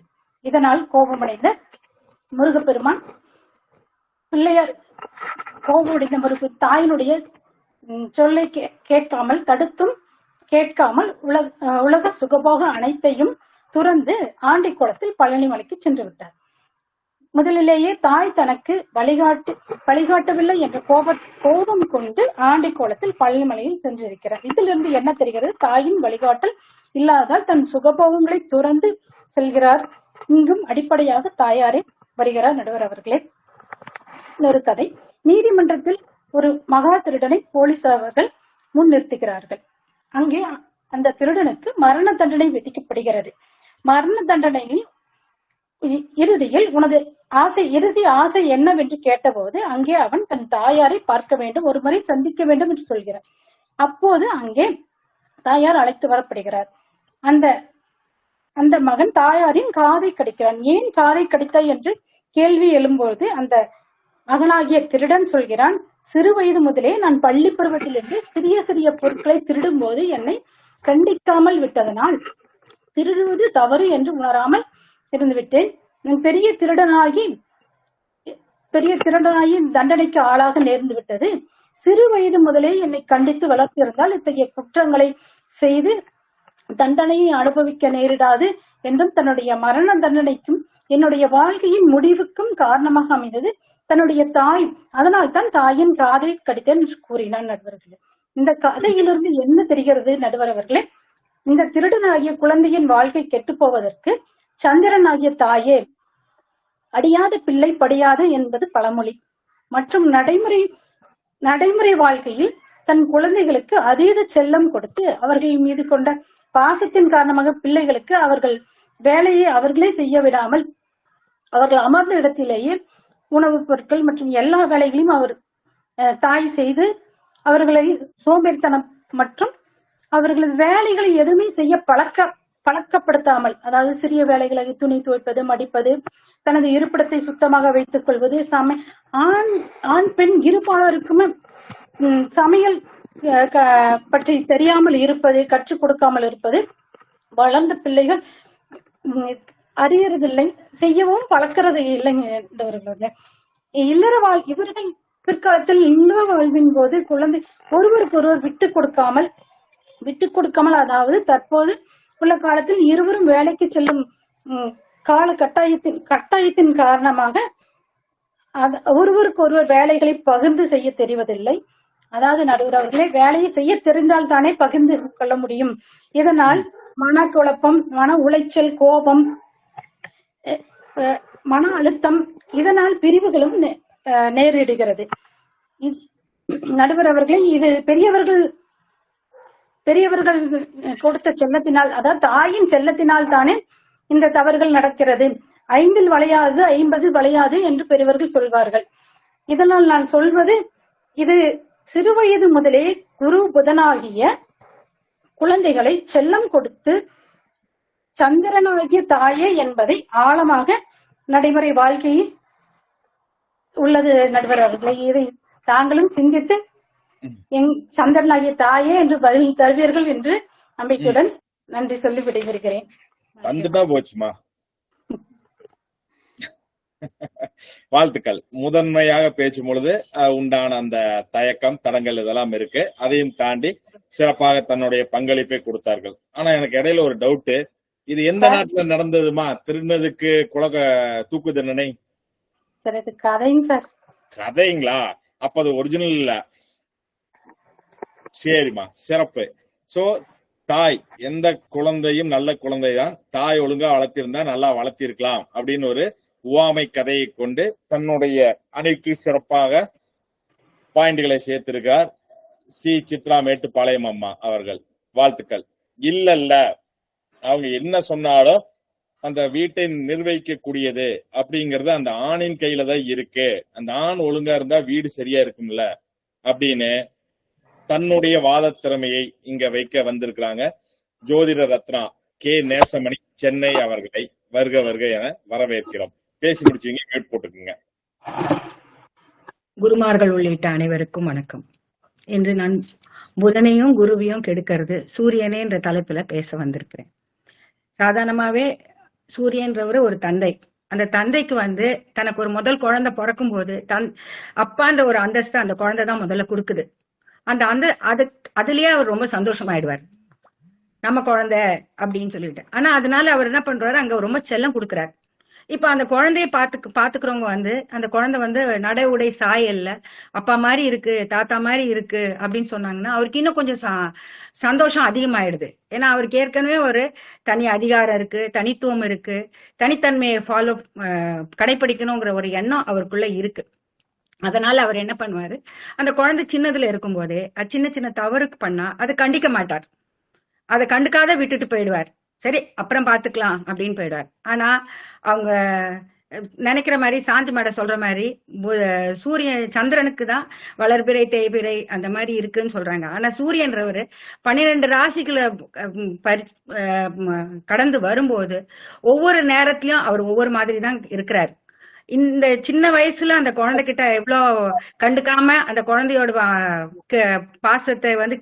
பாசத்தால அந்த குழந்தை எப்படி கெடுக்கிறாரோ, ஆனா அதே தந்தை என்ன பண்றாரு, அந்த குழந்தையோட படிக்கிற காலம், உயர்கல்வியில சேரணும்ன்ற காலம் வரும்போது அந்த குழந்தையோட விருப்பங்களுக்கு அவருக்கு ஈடு கொடுக்கறது இல்ல, அந்த குழந்தைகளோட ஆசையை கேட்கறது இல்ல, அந்த குழந்தைகளோட திறமைகள் எதுல இருக்குங்கிறத பத்தி தெரிஞ்சுக்கிறது இல்ல.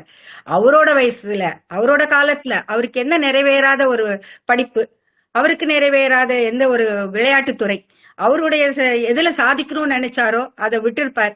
அதை இன்னைக்கு தம் புள்ள மூலம் சாதிச்சுக்கணுமோ அப்படின்னு நினைச்சிட்டு அந்த சூரியன் அந்த குருவான பையன் மேல திணிக்கிறார். அப்படி திணிக்கும் போது அந்த குழந்தை என்ன ஆகுது, அது 2 கட்டம் வயசு, அதுக்கு தீர்மானிக்க தெரியாது. அது வேற வழியே இல்லாம கட்டாயத்தின் பேர்ல அந்த அப்பா சொல்றபடி கேக்குது. ஆனா அப்பா சொல்றபடி கேட்கும் போது என்ன, அது ஒரு குறிப்பிட்ட காலம் வரைக்கும் தான் அதை கேட்டுக்க முடியும். ஏன்னா ஒரு குறிப்பிட்ட காலத்துக்கு அப்புறமா தன்னோட வாழ்க்கையில எந்தையும் சாதிக்க முடியலையே, சக மாணவர்களை போல சக தோழர்களை போல நம்மால ஜெயிச்சு வர முடியலையே அப்படின்ற ஒரு மன வருத்தம் இருக்கு. ஆனா அதே அப்பா அடுத்த ஸ்டேஜ் அவர் ஒரு தொழில் செய்யறவா, சுயதொழில் செய்யறவாவோ இல்ல அரசாங்கத்துல வேலை பாக்குறவரா இருந்தா என்ன பண்ணுவாரு, தன்னோட தொழில தான் தன் பையன் பின்பற்றி வரணும்னு நினைப்பார். ஆனா அந்த பையனுக்கு அதுல விருப்பம் இருக்கா, அவனுங்களுடைய ஆசைகள் என்ன, அதை பத்தி கேட்க மாட்டார். அதே மாதிரி அரசாங்க துறையில இருந்தாலும் நம்ம எந்த அரசாங்கத்துல வேலை பார்த்து வந்தோமோ அதே இடத்துல என் பையன் பெரிய ஆளா வரணும், தன்னோட புள்ள இன்னாரோட மகன் அப்படின்ற ஒரு பேர் வரணும் அப்படிங்கிறதுக்காக, இவரோட நல்ல பேருக்காக அந்த பையனோட எல்லா விஷயத்திலும் நுழைச்சி அவனை கஷ்டப்படுத்துறாரு. இப்ப நமக்கே தெரியும், இப்போ சந்தோஷ் சுப்பிரமணியன் ஒரு படம் பார்த்திருப்போம் எல்லாருமே, அதுல பிரகாஷ்ராஜ் தெரிஞ்சிருக்கும். அதே மாதிரி அவனோட மகனா இருக்கிறது ஜெயம் ரவி. அவர் என்ன பண்ணுவாரு, பையன் தன்னை மாதிரியே பையன் பெரிய ஆளா வரணும், ஆனா தான் விருப்பப்படுற மாதிரி தான் இருக்கணும்னு நினைப்பாரு.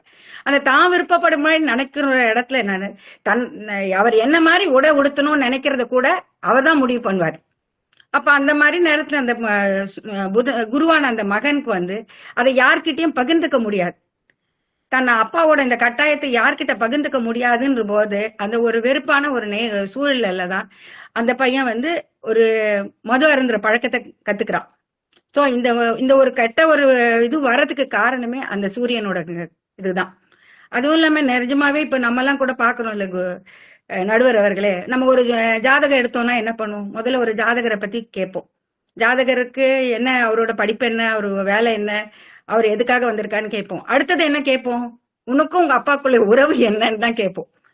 சோ எல்லா இடத்துலயும் இன்னைக்கு தேதியில உலக அளவுல ஒரு 95% அப்பா பிள்ளையோட உறவு எப்படி இருக்குங்கிறது நம்மளோட எல்லா ஜாதகத்திலயுமே வெளிப்பாடா தெரியுது.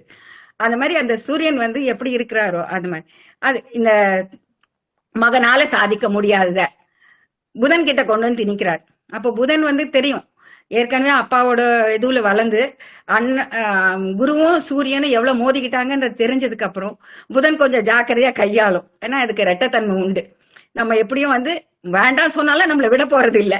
அதனால நமக்கு தன்னோட ஆசாபாசங்கள் எல்லாத்தையும் அடக்கிட்டு அது வருது.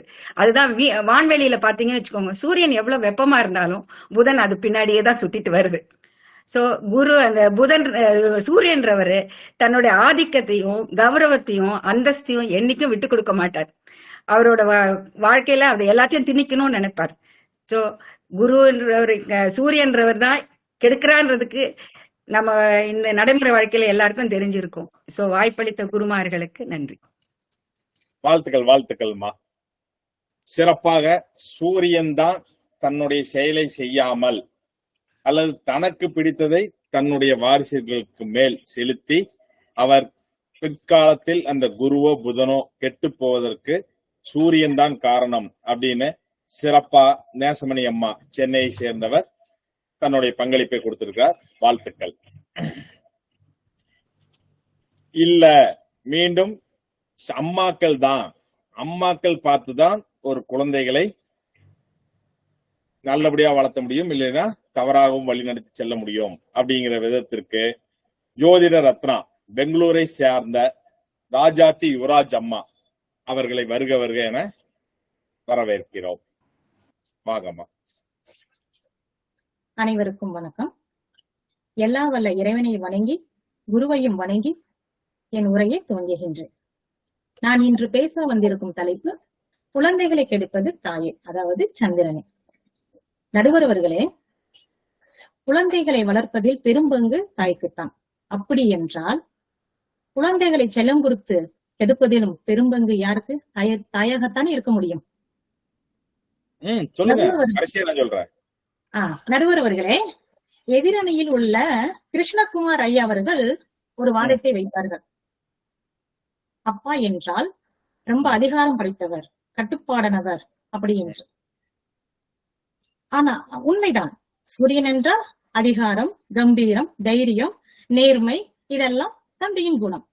ஆனால் நாம் ஒருவரை மட்டும் பார்க்க முடியாது அல்லவா? அங்க தாயின் குணம் என்று நாம் தெரிந்து கொள்ள வேண்டும் அல்லவா? தந்தையின் குணம் இது. ஆக தாயின் இயல்பான குணம் அதையும் நம்ம இங்க பார்க்கணும்.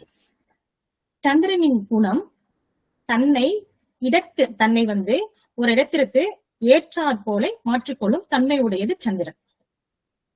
அது பாசம், உண்மை தன்மை அற்றது. சந்திரன் என்றால் அரவணைப்பு, உணர்ச்சி வசப்படுதல், அவப்பெயர், திருட்டுத்தனம், ஏமாற்றம், இதெல்லாம் சந்திரனின் காரகத்துவம். சூரியனின் காரகத்துவம் கம்பீரம், வளர்ச்சி, நேர்மை, மரியாதை எதிர்பார்ப்பவர். இதன் சூரியனின் காரகத்துவம். சந்திரனின் காரகத்துவம் தன்னை இடத்திற்கு ஏற்றாற் போல தன்னை மாற்றிக்கொள்ளும் குணம் படைத்தவர் சந்திரன். ஆக இதிலிருந்தே நடுவரவர்களை நம்மளால் புரிந்து கொள்ள முடியும் குழந்தைகளை கெடுப்பது சூரியனா சந்திரனா என்று. ஆனாலும் இங்கு நான் இதை ஆதாரத்துடன் இங்கு நிரூபிக்க வேண்டிய கட்டாயத்தில் உள்ளேன். இன்று நான் ஆதாரமாக 3 விதமாக நான் உங்களிடம் நிரூபிக்க உள்ளேன் நடுவர்களே. அடுத்தபடியாக எதிரணையில் உள்ள செல்லமடம் ஒன்று சொன்னார்கள். ராமர் காட்டுக்கு 16 வருடம் வனவாசம் சென்றார் அல்லவா? அது தந்தையால்தான் சென்றார் என்று கூறினார். அதை நான் முற்றிலுமாக மறுக்கிறேன். காரணம், நான் இங்கு சில வரலாற்றை கூற விரும்புகிறேன். கைகேயி தசரதனிடம் 2 வரங்களை கேட்டிருப்பார். ஒன்று, பரதர் நாட்டின் மன்னராக முடிசூட்ட வேண்டும். 2வது, ராமர் 16 வருடம் காட்டுக்கு வனவாசம் செல்ல வேண்டும். இதை கேட்ட தந்தைக்கு அதிர்ச்சி. ஆனால் இங்க ராமருடைய வாழ்க்கை மாறுவதற்கு காரணமாக இருந்தவர் யார் என்றால் சந்திரனே, அதாவது தாயே. ஆனால் உள்ள செல்லாமடம் சொன்னார்கள் தந்தையே அப்படின்னு. அதை நான் முற்றிலுமாக மறுக்கிறேன். நடுவர் அவர்களே, இந்த புராணம் உங்களுக்கும் தெரிந்திருக்கும். தந்தையா தாயா என்று உங்களுக்கும் தெரிந்திருக்கும். மறந்துட்டோமா? நீங்களே சொல்லுங்க. நடுவர்களே, கைகேயி தாய்தான் தன் மகன், சொந்த மகன் பரதன் வர வேண்டும் என்று சூழ்ச்சி செய்து ராமரை 16 வருடம் காட்டிற்கு அனுப்பியது கைகேயிதான். அப்ப சித்திங்கிற சந்திரன் தான் சொல்றீங்க? அது பெண் சந்திரன் தான். ஏன்னா சித்தி தானே, அவருடைய சித்தி தானே. அதனால் அங்கேயும் சந்திரன் தான். அங்கு தந்தை இல்லை. ம், இது வந்து முதல் ஆதாரம். இரண்டாவதாக நாம் ஜாதக ரீதியாக பார்க்கலாம். நடுவர் அவர்களே, ஜாதக ரீதியாக பார்த்தோம்னா நான் விருச்சக ராசி எடுத்துக்கொள்கிறேன் என்று. இது காலபுருஷனுக்கு 8ஆம் இடம், 8வது ராசி. இங்கோ சந்திரன் நீசம். விருச்சிகத்திற்கு 9ஆம் இடமான கடகம், விருச்சிகத்திற்கு பாதகாதிபதி சந்திரன். இங்கு இருக்கும் நட்சத்திரமோ விசாகம், மனுசும், கேட்டை. அதாவது குரு, சனி, புதன். ம், இவர்கள் குழந்தைகள். இந்த குழந்தைகளை இந்த சந்திரன் வளர்த்தால் அந்த வளர்ப்பு சரியாக வருவதில்லை. ம், அதற்கு இந்த குழந்தைகள் தாய் சொன்னாலும் பரவாயில்ல, தாய் சொன்னாலும் அதை இவர்கள் சுயமாக அது சரியாக இருக்கிறதா என்று ஒரு முறை சுய பரிசோதனை செய்து பின் அவர்கள் சுயமாக முடிவெடுத்தல் அதை செய்தால் அது சிறப்பாக வருகிறது. நடுவர்களை இதை நம் அனுபவத்தில் பார்க்க முடிகிறது. ம், ம். இங்கு நிறைய பேர் விருச்சக ராசி இருப்பார்கள். கண்டிப்பாக இதை நான் சொல்லுவது 100% கரெக்டாக இருக்கும். நடுவர்களை நீங்கள் கேட்டு எனக்கு சொல்லுங்க. கண்டிப்பாக இருக்கும். கேட்டு விருச்சக சொல்றேன். ராசி என்பது. ம், அடுத்து மிதுன ராசி, தனுசு ராசி எடுத்துக்கலாம். இது ஜாதக ரீதியாக. இது வந்து தாயின் வந்து குழந்தைகளை எப்படி கெடுக்கிறார்கள் என்றதுக்கு இது ஒரு ஆதாரம். அடுத்து மிதுன ராசி, தனுசு ராசி. இங்கு 1ஆம் அதிபதி, 4ஆம் அதிபதி. தனுசு ராசியும் மிதுன ராசியும் அம்மா மேல் அதிக பாசமயமாக இருப்பார்கள். இவர்கள் பாசமாக இருக்கிறார்களோ இல்லையோ, இவர்கள் அம்மாவை வேற யாராவது தப்பாக சொன்னால் இவர்களுக்கு கோபம் வரும். இது நல்லதுதாங்க. இது திருமணத்திற்கு முன் அவ்வளவு பாதிப்பாக வர தெரியாது. ஆனா திருமணத்திற்கு பின் அம்மாவின் பாதிப்பு அதிகமாக இருக்கும். காரணம் 7ஆம் அதிபதி இவர்களுக்கு பாதகாதிபதி. 7ஆம் அதிபதியே 10ஆம் அதிபதி சந்திரன். குரு இவர்களுக்கு 10ஆம் அதிபதி, அது மாமியார். ஆக அங்க என்ன வரும் நடுவர்களே? மாமியார் மருமகள் சண்டை. ஆக இவருடைய குணம் என்ன? தாயை யாராவது சொன்னால் கோவப்படுவார். ஆக கலத்திரத்திடம் இதை அவர் எதிர்பார்ப்பார். நான் எப்படி என் அம்மாவை மதிக்கிறோம் அதே போல் நீயும் என் அம்மாவை மதிக்க வேண்டும். ஆனா அங்கு கலத்திரம் அந்த மரியாதையை அவருடைய தாய்க்கு கொடுத்து விட்டால் பிரச்சனை வருவதில்லை. அதற்கு மாறாக அந்த கலத்திரம் அந்த தாய்க்கு மரியாதை கொடுக்கவில்லை என்றால்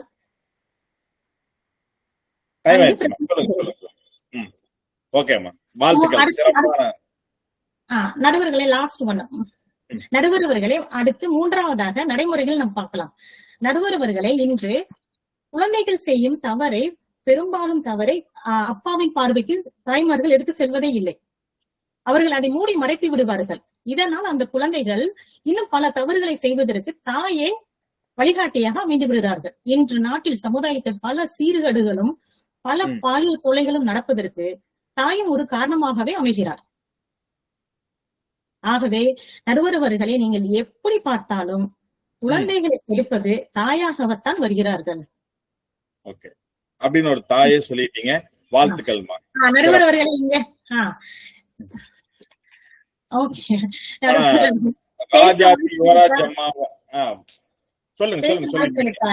அனைத்து குருமார்களுக்கும் நன்றி கூறி விடைபெறுகிறேன். நன்றி, வணக்கம். வணக்கம். வணக்கம்மா. நான் இவ்வளவு நாளா ஜோதிடத்தை தப்பா படிச்சுட்டு இருந்தேன்னு இன்னைக்கு ராஜாத்தி யுவராஜ் அம்மாவோட வாதத்தை வச்சுதான் தெரிஞ்சுக்கிட்டேன். சோ மாமியார் மருமகள் சண்டை அப்படிங்கிறது தனுசு, மிதுனா இந்த ராசிக்கு மட்டும்தான் வரும். மீதி ராசிக்கெல்லாம் மாமியார் சண்டை வர்றதில்ல. சோ இந்த ராசிக்காரர்கள் மட்டும்தான் நம்ம இனிமேல் மாமியார் மருமகள் சண்டை இருக்கான்னு கேட்டு தெரிஞ்சுக்கணும். இல்ல நான் அப்படி சொல்ல வரல. கட்டாயம் இவர்களுக்கு வரும். மற்ற ராசிக்கு வருதோ இல்லையோ கட்டாயம் இவர்களுக்கு வரும். கண்டிப்பாக இவர்கள் வருதோ மற்ற ராசிக்கு வருதோ யுனிவர்சல் லாமா அவர் எந்த லக்னமாக இருந்தாலும் சரி, எந்த ராசியாக இருந்தாலும் சரி, எந்த மாமியாருக்கும் எந்த மருமகளுக்கும் ஒத்து போகாதேம்மா. பொது சார் எல்லாருக்கும் வரும். ஆனா இவர்களுக்கு கட்டாயம் வரும். காரணம் அங்கு கிரகங்களின் அமைப்பு. சார் இதை நீங்க செக் பண்ணி பார்த்தால் கண்டிப்பாக இருக்கும். நடைமுறைகள் நீங்க செக் பண்ணி பாருங்க. செக் பண்ணி பார்த்துட்டு சொல்லிடுறேன். Okay sir. நன்றி நன்றி நன்றி நன்றி. சிறப்பு. கடைசியா ஒரு நல்ல வேலிட் பாயிண்ட் வச்சாங்க. அது சந்திரன் அணியில் உள்ளதற்கு நல்ல ஒரு வேலிடு. சூரியன் அதை யோசிச்சு பார்க்கணும். தாய்மார்கள் இன்றைய காலகட்டத்தில் செய்யும் பெரிய தவறு, அந்த குழந்தைகள் செய்யும் தவறுகளை கணவரிடத்தில், அதாவது சூரியனிடத்தில் கொண்டு சேர்க்காமல் மறைத்து விடுவது அப்படிங்கிறது இன்றைய கால சூழ்நிலையில் குழந்தைகள் பெரிதும் கெட்டு போவதற்கு இது மிகவும் இன்றியமையாத ஒரு காரணம். இதை நான் சொல்லல, சென்செக்ஸ் சொல்லக்கூடிய விஷயம். வாழ்த்துக்கள்மா, மிகவும் சிறப்பு. மீண்டும் இல்ல, சூரியன் அணியிலிருந்து தந்தையில் தான் குழந்தைகளை சரிவர வளர்ப்பதில்லை அல்லது கெடுக்கிறார்கள் அப்படிங்கிற வாதத்தை வைக்க பெங்களூரை சார்ந்த ஜோதிட ரத்னா ரேவதி அம்மா அவர்களை வருக வருக என வரவேற்கிறோம். வாங்கம்மா. மியூட்ல இருக்குமா. இன்னைக்கு பாருங்க, குழந்தைகளை கெடுப்பது சந்திரனா சூரியனாங்கிறதுல 2 அணிலையுமே சந்திரன் தான் இருக்காங்க. இன்னைக்கு கொஞ்சம் டிஃபிகல்ட் தான், பாத்திரலாம். அனைவருக்கும் வணக்கம். இன்று இந்த விநாயகர் சதுர்த்தி நன்னாளில் எனது முதல் ஆன்லைன் நிகழ்ச்சிக்கான வாய்ப்பை பிள்ளையார் சுழி வைத்து தொடங்கி தந்த என் 2 குருமார்களுக்கு மனமார்ந்த நன்றி தெரிவித்து, எனக்கு கொடுக்கப்பட்ட தலைப்பான புதன் குரு ஆகிய குழந்தைகளை கெடுப்பது சூரியன்தான் என்கிற தந்தையே என்ற உரையை தொடங்குகிறேன். காலகோஷ தத்துவத்துல பாத்தீங்கன்னா புதன் நட்சத்திரத்துக்கு கொடுக்கப்பட்ட வீடுகள் 4, 8, 12. அதாவது கடகம், விருச்சிகம், மீனம். புதன்கிற சின்ன குழந்தைங்க எப்பவும் வீட்டுல விளையாடணும், சிறு வாகனத்தை இயக்கணும், திடீர்னு குடும்பங்கள் பண்ணுவாங்க, அதனால விரயங்களும் ஆகும். அடுத்து குரு உடைப்பட்ட நட்சத்திரம், அவருக்கு புதனுக்கு கொடுத்த 4, 8, 12 கொடுத்திருக்காங்க. அடுத்தது இன்னொரு திரிகோண வீடான 3, 7, 11 கொடுத்திருக்காங்க. அவரு மிட்-ஏஜுக்கு வந்துட்டாரு இல்லையா. சோ அந்த 3, 7, 11 உண்டான நிறைய புதிய முயற்சிகள் பண்ணுவாரு. 7ங்கிற நிறைய புது ஃப்ரெண்ட்ஷிப், இன்ஃபாக்சுவேஷன், லவ், 11ங்கிற அபிலாஷன், இந்த மாதிரி நிறைய விஷயங்கள் பண்ணுவாரு. ஆனா அப்பாங்கிற சூரியனுக்கு கொடுக்கப்பட்ட அந்த உடைப்பட்ட நட்சத்திரங்களுக்கு கொடுக்கப்பட்ட வீடுகள் 1, 5, 9, 2, 6, 10. அதுல 1, 5, 9ங்கிறது தான் தன்னோட சுயம், 5 குழந்தைகள், குலதெய்வம், பாரம்பரியம், 9 தன்னுடைய தந்தை, தன்னுடைய பாக்கியம், இது எல்லாத்தையும் தேடி 2, 6, 10 அதாவது வருமானம், வேலை, தொழில் நிமித்தமா எப்போதும் ஓய்வு இல்லாம ஓடிக்கொண்டே இருப்பவர் தான் சூரியன்கிற தந்தை. பிஸியோ பிஸி அப்பா எல்லா வீட்லயும். இதை எல்லாருமே ஒத்துப்பாங்க. சூரியன்கிற அப்பா தான் எல்லா குழந்தைகளுக்கும் ஃபர்ஸ்ட் ஹீரோ. அதையும் யாரும் மறுக்க முடியாது. அதுவும் பெண் குழந்தைகளுக்கு அப்பா சொல்லவே முடியாது. அப்பாத தெய்வ பிறவி. அதுவும் போன மாப்பிள்ள பார்க்கும்போது உனக்கு எப்படி வேணும்னு கேட்டா அப்பா மாதிரி தான் மாப்பிள்ள வேணும்னு கேட்பாங்க. அடுத்து குடும்பத்தோட பாதுகாவலர், குடும்பத்தோட தலைவர், தலைமை பண்பு, முடிவெடுக்கும் திறன் எல்லாமே சரிதாங்க. ஆனா குழந்தைங்கள ஸ்கூல்ல, வீட்டுல என்ன செய்யறாங்கன்னு அவருக்கு தெரியுமா? எத்தனை அப்பாங்களுக்கு இங்க தெரியும் சொல்லுங்க. ஃபர்ஸ்ட் என்ன கிளாஸ் படிக்கிறாங்கன்னாச்சும் அப்பா அம்மார்களுக்கு தெரியுதா? ஏன்னா நேர்ல பார்த்த அனுபவம் இல்ல. ஸ்கூல்லயும் வீட்லயும் அவங்க என்ன குறும்புகள் பண்றாங்க சுத்தமா தெரியாது. அதனால அவங்களுக்கு எந்த ஐடியாவுமே கிடையாது. சும்மா கண்ணுல பாக்குற இருக்கிற கொஞ்ச நேரத்துல பயங்கரமா செல்லம் கொடுக்குறாங்க, கண்மூடித்தனமான பாசத்தை காமிக்கிறாங்க. அதுவும் இன்னைக்கு இருக்கிற மாடர்ன் அப்பாங்க என்ன குழந்தைங்க பண்ணதுன்னே தெரியாது. ஆனா தினசரி பேஸ்புக்லயும் இன்ஸ்டாகிராம்லயும் மட்டும் டெய்லி பேசிஸ்ல கலர்ஃபுல்லா போட்டோஸ், ஸ்டேட்டஸ் எல்லாம் அப்டேட் பண்றாங்க. வீட்டுக்குள்ள இருக்க ஸ்டோரி வேற மாதிரி இருக்கும், இன்ஸ்டாகிராம்ல இருக்க ஸ்டோரி வேற மாதிரி இருக்குவாங்க. இத நான் இன்னொரு வகையில சொல்லணும்னா, நம்ம எல்லாத்துக்கும் தெரிஞ்ச மிஸ்ஸஸ் சுஜாதா ரங்கராஜன், எழுத்தாளர் மறைந்த திரு ரங்கராஜன், அவருடைய புனை பெயர் சுஜாதா, இது அனைவரும் அறிந்தது. அவர் மறைஞ்சதுக்கு அப்புறம் ஒரு ஆன்லைன்ல பேட்டியில சொல்லியிருக்காங்க. அவர் எப்படின்னு கேட்கும்போது அவங்க பசங்க கிட்ட என்னடா எல்லாம் படிச்சிட்டீங்களா, எக்ஸாம்க்குள்ள ப்ரிப்பேர் ஆயிட்டீங்களான்னு கேட்பாராம். எப்ப கேட்பாரு? நாளைக்கு எக்ஸாம்னா இன்னைக்கு நைட் 10 மணிக்கு கேட்பாரு. ஏதாவது டவுட் இருக்கா கேளுங்க, நான் சொல்லித்தரேன்னு கேட்பாராம். அவங்க சிரிச்சுட்டே சொல்லுவாங்க, நாளைக்கு காலையில 6 மணிக்கு அவன் ஸ்கூலுக்கு கிளம்பணும், 10 மணிக்கு என்ன டவுட் கேட்டு இவர் என்ன கிளியர் பண்ண போறாரு? சோ அவர் சமுதாயத்துக்கு நல்ல மனிதர், நல்ல எழுத்தாளர். ஆனா வீட்டுக்கு அப்படின்னு ஒரு பாஸ் பண்ணி சிரிப்பாங்க. அந்த பேட்டியை பாத்தீங்கன்னா உங்களுக்கே புரியும். நான் மேற்கொண்டு அந்த சப்ஜெக்ட்குள்ள போக விரும்பல. சரி, நம்ம திரும்ப ஜோதிடத்தோட பக்கம் வருவோம். இங்க சூரியன் கிட்ட பாத்தீங்கன்னா புதனுக்கு மட்டும்தாங்க அஸ்தங்க தோஷம் கொடுக்கல. ஏன்னா அவ்வளவு செல்லம், கடைக்குட்டியாச்சே. இன்னொரு வகையில பாத்தீங்கன்னா நட்சத்திர தாரான் பலன்படி குழந்தைகள்னு சொல்ற புதன் நட்சத்திரங்களுக்கு தந்தைன்னு சொல்ற சூரிய நட்சத்திரங்கள் சேமத்தாரியா வருவார். குரு நட்சத்திரங்களுக்கு தந்தைன்னு சொல்ற சூரியன் சாதகத்தாரியா வருவார். சோ அப்பா குழந்தைங்களுக்கு செல்லம், செல்வம் எல்லாத்தையும் கொடுத்து கெடுக்கிறாரு. ஆனா கொடுத்து கெடுக்கிறதுனால அடைகிற பலன் என்ன? சூரிய நட்சத்திரங்களுக்கு குரு பிரத்யுகத்தாரே, புதன் வரைத்தாரையா வருவார். இத எல்லாருமே அனுபவிப்பாங்க. செல்லம் கொடுத்து வீட்டுல அனுபவிச்சதுல நம்ம முன்னோர்கள் ஜாதக ரீதியாகவும் நட்சத்திரங்களுக்கு கொடுத்த வகையாவே இப்படிதான் கொடுத்திருக்காங்க. சரி, இதை விடுங்க. காலபுருஷ தத்துவப்படி எடுத்தீங்கன்னா சூரியன் தந்தை சிம்ம வீடு, சிம்மத்துக்கு 2-11 புதன் வருமான லாபம். அந்த அப்பா என் குழந்தை பிறந்ததுக்கு அப்புறம் தான்ப்பா எனக்கு எல்லாமே கிடைச்சது, எனக்கு வருமானம் லாபம் அப்படிங்கிற அதிகபட்ச மகிழ்ச்சியில அதிக பாசத்தை காமிப்பார். அந்த பாசம் அதிகமான என்ன ஆகும், புதனுக்கு டிசிப்ளின் குறையும், அதுவே பிரச்சனையா முடியுங்க. சோ சிம்மத்துக்கு 8ல புதன் நீச்சம், 2ல உச்சம், அது மூல திரிகோண வீடும் ஆகும். சோ அது எல்லாத்தையுமே பாதிக்கும். புதன் வளர்ந்து குருவா மாறுறாரு, அதிக பாசம். சிம்மத்துக்கு 5-8ல குரு ஆட்சிங்க, 5 குலவாரிசு. என் குலவாரிசு வந்ததுக்கு அப்புறம் தான் எனக்கு அதிர்ஷ்டம்னு திரும்ப பயங்கரமான குஷி சந்தோஷத்துல அப்பாவோட பாசம் கண்மூடித்தனமா ரொம்ப அதிகமாகுது. சோ ஆனா சிம்மத்துக்கு 6ல குரு நீச்சம், அது சூரியனோட நட்சத்திரம் உத்திராட 5ஆம் டிகிரில நீச்சம், அது போக 12ல உச்சங்க. சரி, அத ஒரு பக்கம் வச்சீங்கன்னா காலபுருஷ தத்துவப்படி இன்னொரு கோணத்துல எடுத்தா 9ஆம் வீடுதான் தந்தைன்னு சொல்றோம். அப்ப தனுசு வீட்டுக்கு 5ஆம் வீடான விஷயத்துல சூரியன் உச்சமாகிறார். குழந்தைங்க விஷயத்துல அப்பாவோட ஆளுமையும் அதிகாரமும் ரொம்ப அதிகங்க, அது யாருமே மறுக்கவே முடியாது. அது போக 2வது குழந்தை அவரோட நேரடி பார்வையில 7ஆம் வீடு மிதுனம், புதன் 10ல உச்சம், அதுவும் மூல திரிகோண வீடு. 4ல புதன் நீச்சம், குரு தனுசு மீனம் ஆகிய 1-4 ஆட்சி, தனுசுக்கு 8ல குரு உச்சம், 2ல நீச்சம். எப்படி பாத்தீங்கன்னாலும் குழந்தைங்க செல்லம் கொடுத்து கெடுக்கிறது ஜோதிட ரீதியாவும் ப்ரூவ் ஆகுது உங்களுக்கு. மொத்தத்துல தந்தையோட கண்மூடித்தனமான பாசமே குழந்தைங்களுக்கு பாதிப்பு. அப்பாவோட மைண்ட் சூரிய கிரகணம், குழந்தைங்களோட மைண்ட் குரு சண்டால யோகம். சரி, அதெல்லாம் விடுங்க, ஜோதிடத்தை சொல்லி போர் அடிக்காதீங்கன்னு சொன்னா வரலாற்று உதாரணமா ரெக்கார்டிக்கலா சொல்றேங்க.